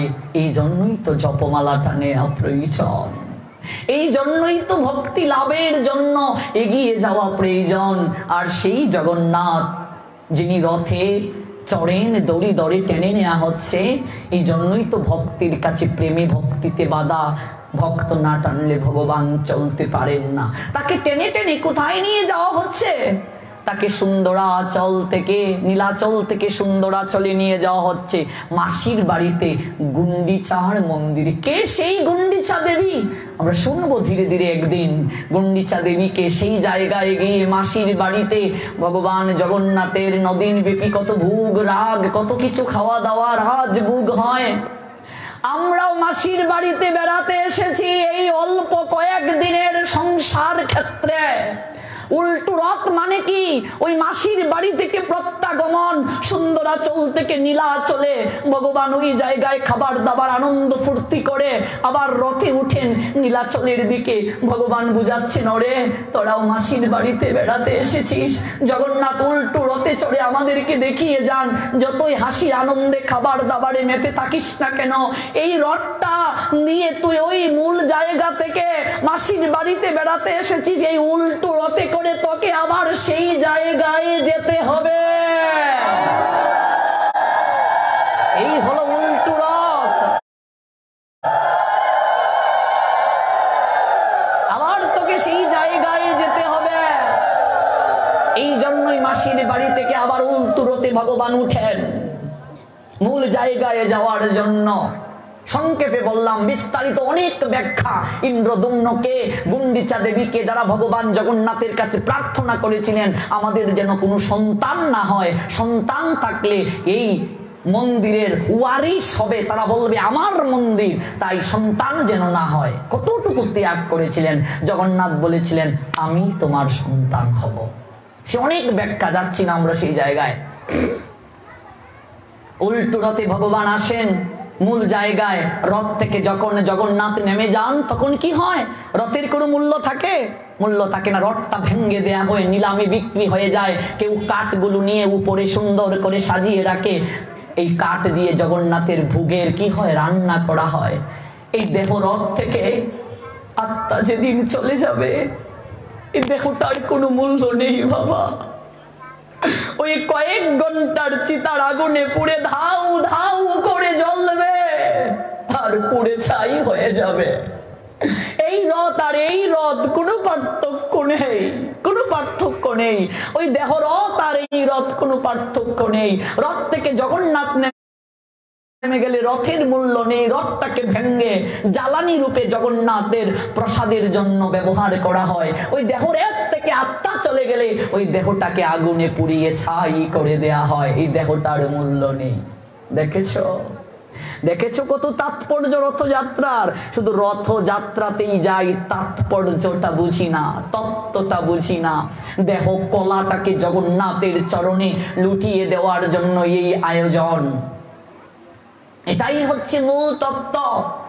এই সুভদ্রা যুগমায়া ভক্তি প্রদায়িনী শক্তি, যিনি মাঝখানে বসে কর্ম জ্ঞানকে সমন্বিত করে, ভক্তিকে মাঝখানে রাখা হয়েছে, কর্ম জ্ঞান সমন্বয় করছেন। তুমি যতই কর্ম করো না কেন, সাধনা করো না কেন, যদি সেই কর্মের মাঝে, সাধনার মাঝে ভক্তি না থাকে, প্রীতি না থাকে, সব শেষ। তোমার যত জ্ঞান হোক না কেন, সেই জ্ঞানে যদি ভক্তি না থাকে, প্রেম না থাকে, এই জ্ঞান মূল্যহীন। হিরণ্যকশিপু কম সাধনা করেছিল, স্বয়ং ব্রহ্মা তাকে বর দিয়েছিলেন। সমস্ত দেবতারা অবাক হয়ে গিয়েছিলেন, তাদের আসন কি হিরণ্যকশিপু দখল করে নেয়? এত বর পেয়েও হিরণ্যকশিপুর সমস্ত সাধনা, সমস্ত বর ক্ষমতা নষ্ট হয়ে গেল। ভগবান নৃসিংহ রূপে তাকে বধ করলেন। একটাই কারণ, সেই কর্মের মাঝে, সাধনার মাঝে ভক্তি ছিল না। রাবণ কুম্ভকর্ণের কর্ম সাধনার মাঝে ভক্তি ছিল না। শকুনির জ্ঞান কম ছিল। ভগবান বলছেন, শকুনি, এই জ্ঞানটা যদি তুমি জগতের কল্যাণে ব্যবহার করতে, জগতে তোমার নাম বিখ্যাত হয়ে থাকতো। শকুনির সমস্ত জ্ঞান নষ্ট হয়ে গেল। সেই জ্ঞানের মাঝে ভক্তি ছিল না, ভগবানের সন্তুষ্টি ছিল না। এই জন্য গীতার 3 অধ্যায়ে প্রথমে কর্ম, মাঝখানে ভক্তি, তারপর জ্ঞান। কর্ম জ্ঞান দুটি ভাই ভক্তি দেবীকে আঁকড়ে ধরে আছে। অর্থাৎ ভক্তিটাই মুখ্য, ভক্তি ছাড়া কিছু হবে না। সেই ভক্তি প্রদায়নী যুগমায়া তত্ত্ব সুভদ্রা, তিনি রোহিণী মায়ের গর্ভে আসলেন। আর সেই সুভদ্রা রোহিণী মায়ের সন্তান কুন্তির দেবতার প্রসাদে প্রাপ্ত অর্জুন, তাদের মাঝে বিবাহ হলো। আমরা জানলাম কুন্তির বংশ পরিচয় এবং আমরা বসুদেবের বংশ পরিচয় জানলাম। আর আগামীকাল আমরা জানবো নন্দ মহারাজের বংশ পরিচয়। তারপর আমরা মূল কৃষ্ণের আবির্ভাব লীলায় গমন করব। আগামীকাল 6 দিন, তাই না? তো 6 দিন হয়ে গেছে, এখনো আমরা আবির্ভাব লীলাতেই পৌঁছাতে পারলাম না। দেখুন, এরপরও আমি একেবারে অল্প অল্প করে আলোচনা করে যাচ্ছি। বিস্তারিত বললে তো কিছুই হবে না। আমরা দেবকী বসুদেব জানলাম, কংস জানলাম, আগামীকাল নন্দ মহারাজ জানবো, নন্দ মহারানী সম্পর্কে জানবো। তারা কে ছিলেন, কেন আসলেন, এমনকি সৌভাগ্য করেছিলেন যার কারণে কৃষ্ণকে লালন পালনের দায়িত্ব পেলেন। এই তত্ত্ব জেনে তারপর আমরা যাব মূল লীলায়। আর আগামীকাল হচ্ছে মহাদ্বাদশী তিথি, উন্মিলনী মহাদ্বাদশী তিথিতে আমরা প্রত্যেকটা একাদশী তিথি জাগরণ করি হরিকথা শ্রবণের মাধ্যমে। আগামীকাল 2টো তিথির ফল পাবো, অন্নদা একাদশী এবং মহাদ্বাদশী। আপনারা সবাই কেউ যদি জপে অংশ নিতে চান তাহলেও আসতে পারেন। আমাদের একটা কৃষ্ণকথা আলাপন পরিবার ফেসবুক গ্রুপ থেকে 24 ঘন্টা এখানে প্রোগ্রাম চলবে। তারপর সন্ধ্যা আরতি এবং আজকে মঙ্গল আরতিতে আপনারা অংশগ্রহণ করবেন। মঙ্গল আরতির মাধ্যমে দিনটা শুরু করবেন এবং আগামীকাল প্রবচন হবে। আমি আগামীকাল 12টা পর্যন্ত আপনাদের সঙ্গে থাকবো। তারপর 3টা পর্যন্তও যদি কেউ জাগরণে থাকতে পারে তাহলেও সে জাগরণের পূর্ণ কৃপা পাবে। আমার আগে যে সকল ভক্তরা আছে তারাও আলোচনা করবে। আর আমি 12টা পর্যন্ত, যেহেতু পূর্ণ তিথি আমরা পেয়েছি, 2টা তিথিকে মাঝখানে রেখেই প্রোগ্রামটিকে সাজানো হয়েছে যেন আমরা বিশেষ কৃপা লাভ করতে পারি। আপনারা সবাই এই তিথিটা পালন করুন। আবার কবে দেখা হয় কি না হয়, আর একাদশী তিথি পাই কি পাই না, কে আছি কে যাই, ভগবান ছাড়া কেউ বলতে পারবে না। সবাই কৃপা করে আসুন, একটু সময় গৌর চরণে বন্দনা দেব, তারপর আমরা একটু নৃত্যে অল্প সময় অংশগ্রহণ করব আর আলোচনা বিশ্রামের পথে যাব, কারণ প্রসাদ পেতে হবে। 12টার পর অনেক সময় তামসিক সময় শুরু হয়ে যায়, কাজেই 12টার ভেতরে প্রসাদ পাওয়াটাই উত্তম। কাজেই চলুন আমরা অল্প সময় 2 মিনিট সময় গৌরচরণ বন্দনা করে আমরা 10 মিনিটের মতো নৃত্যে অংশগ্রহণ করে আলোচনা বিশ্রামের পথে যাব। পঞ্চতত্ত্ব কি হবে? আচ্ছা, তো গৌরচরণে একটু বন্দনা হোক, চলুন সবাই মিলে। তারপর একটা শুধু গান, সেখানে একটু নৃত্য অংশগ্রহণ আমরা সবাই করব, তারপর আমরা আলোচনা বিশ্রামের পথে যাব। সবাই একটু গৌরচরণে বন্ধনে অংশগ্রহণ করুন। গৌর গৌর গৌর হরি গৌর গৌর গৌর গৌর গৌর হরি গৌর গৌর গৌর হরি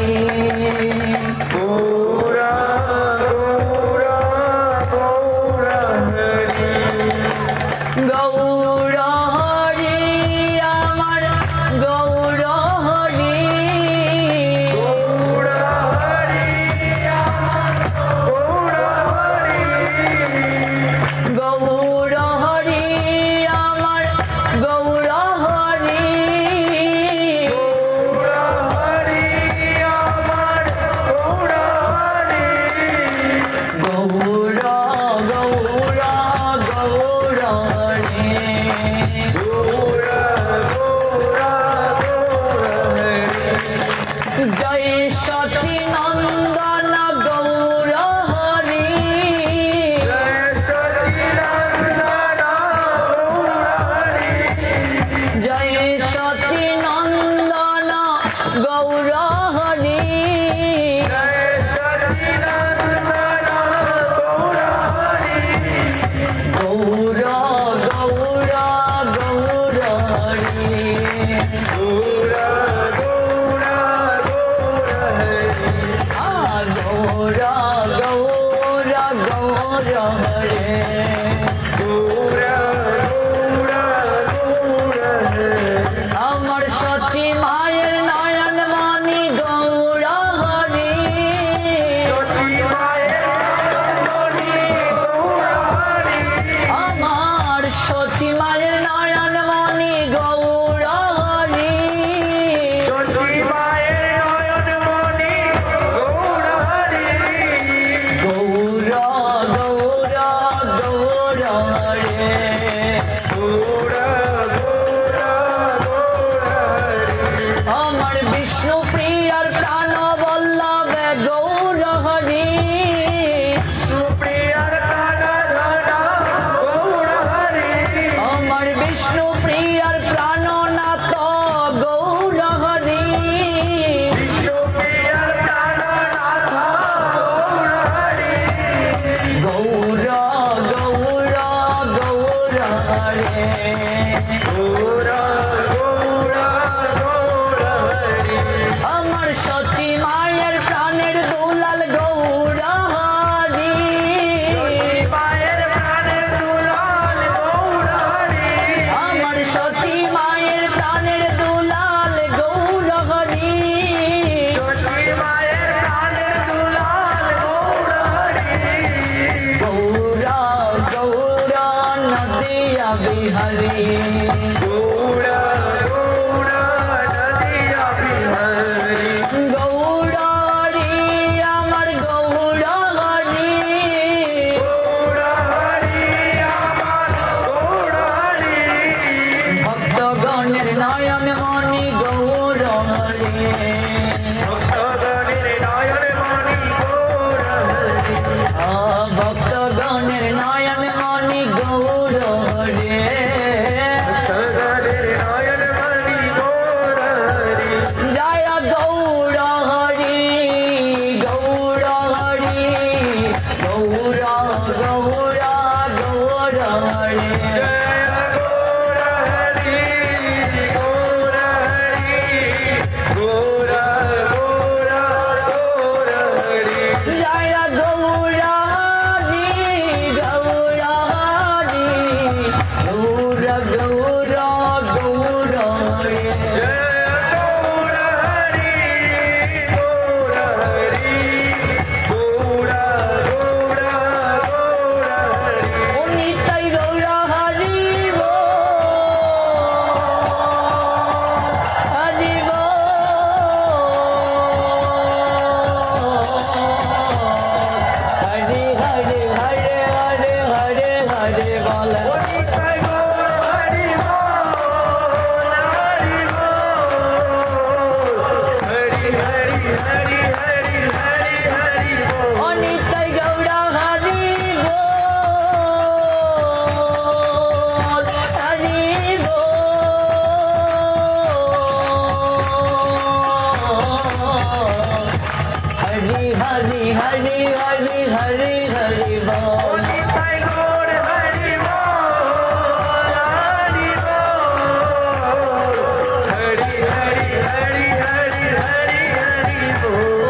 प्रभुपादा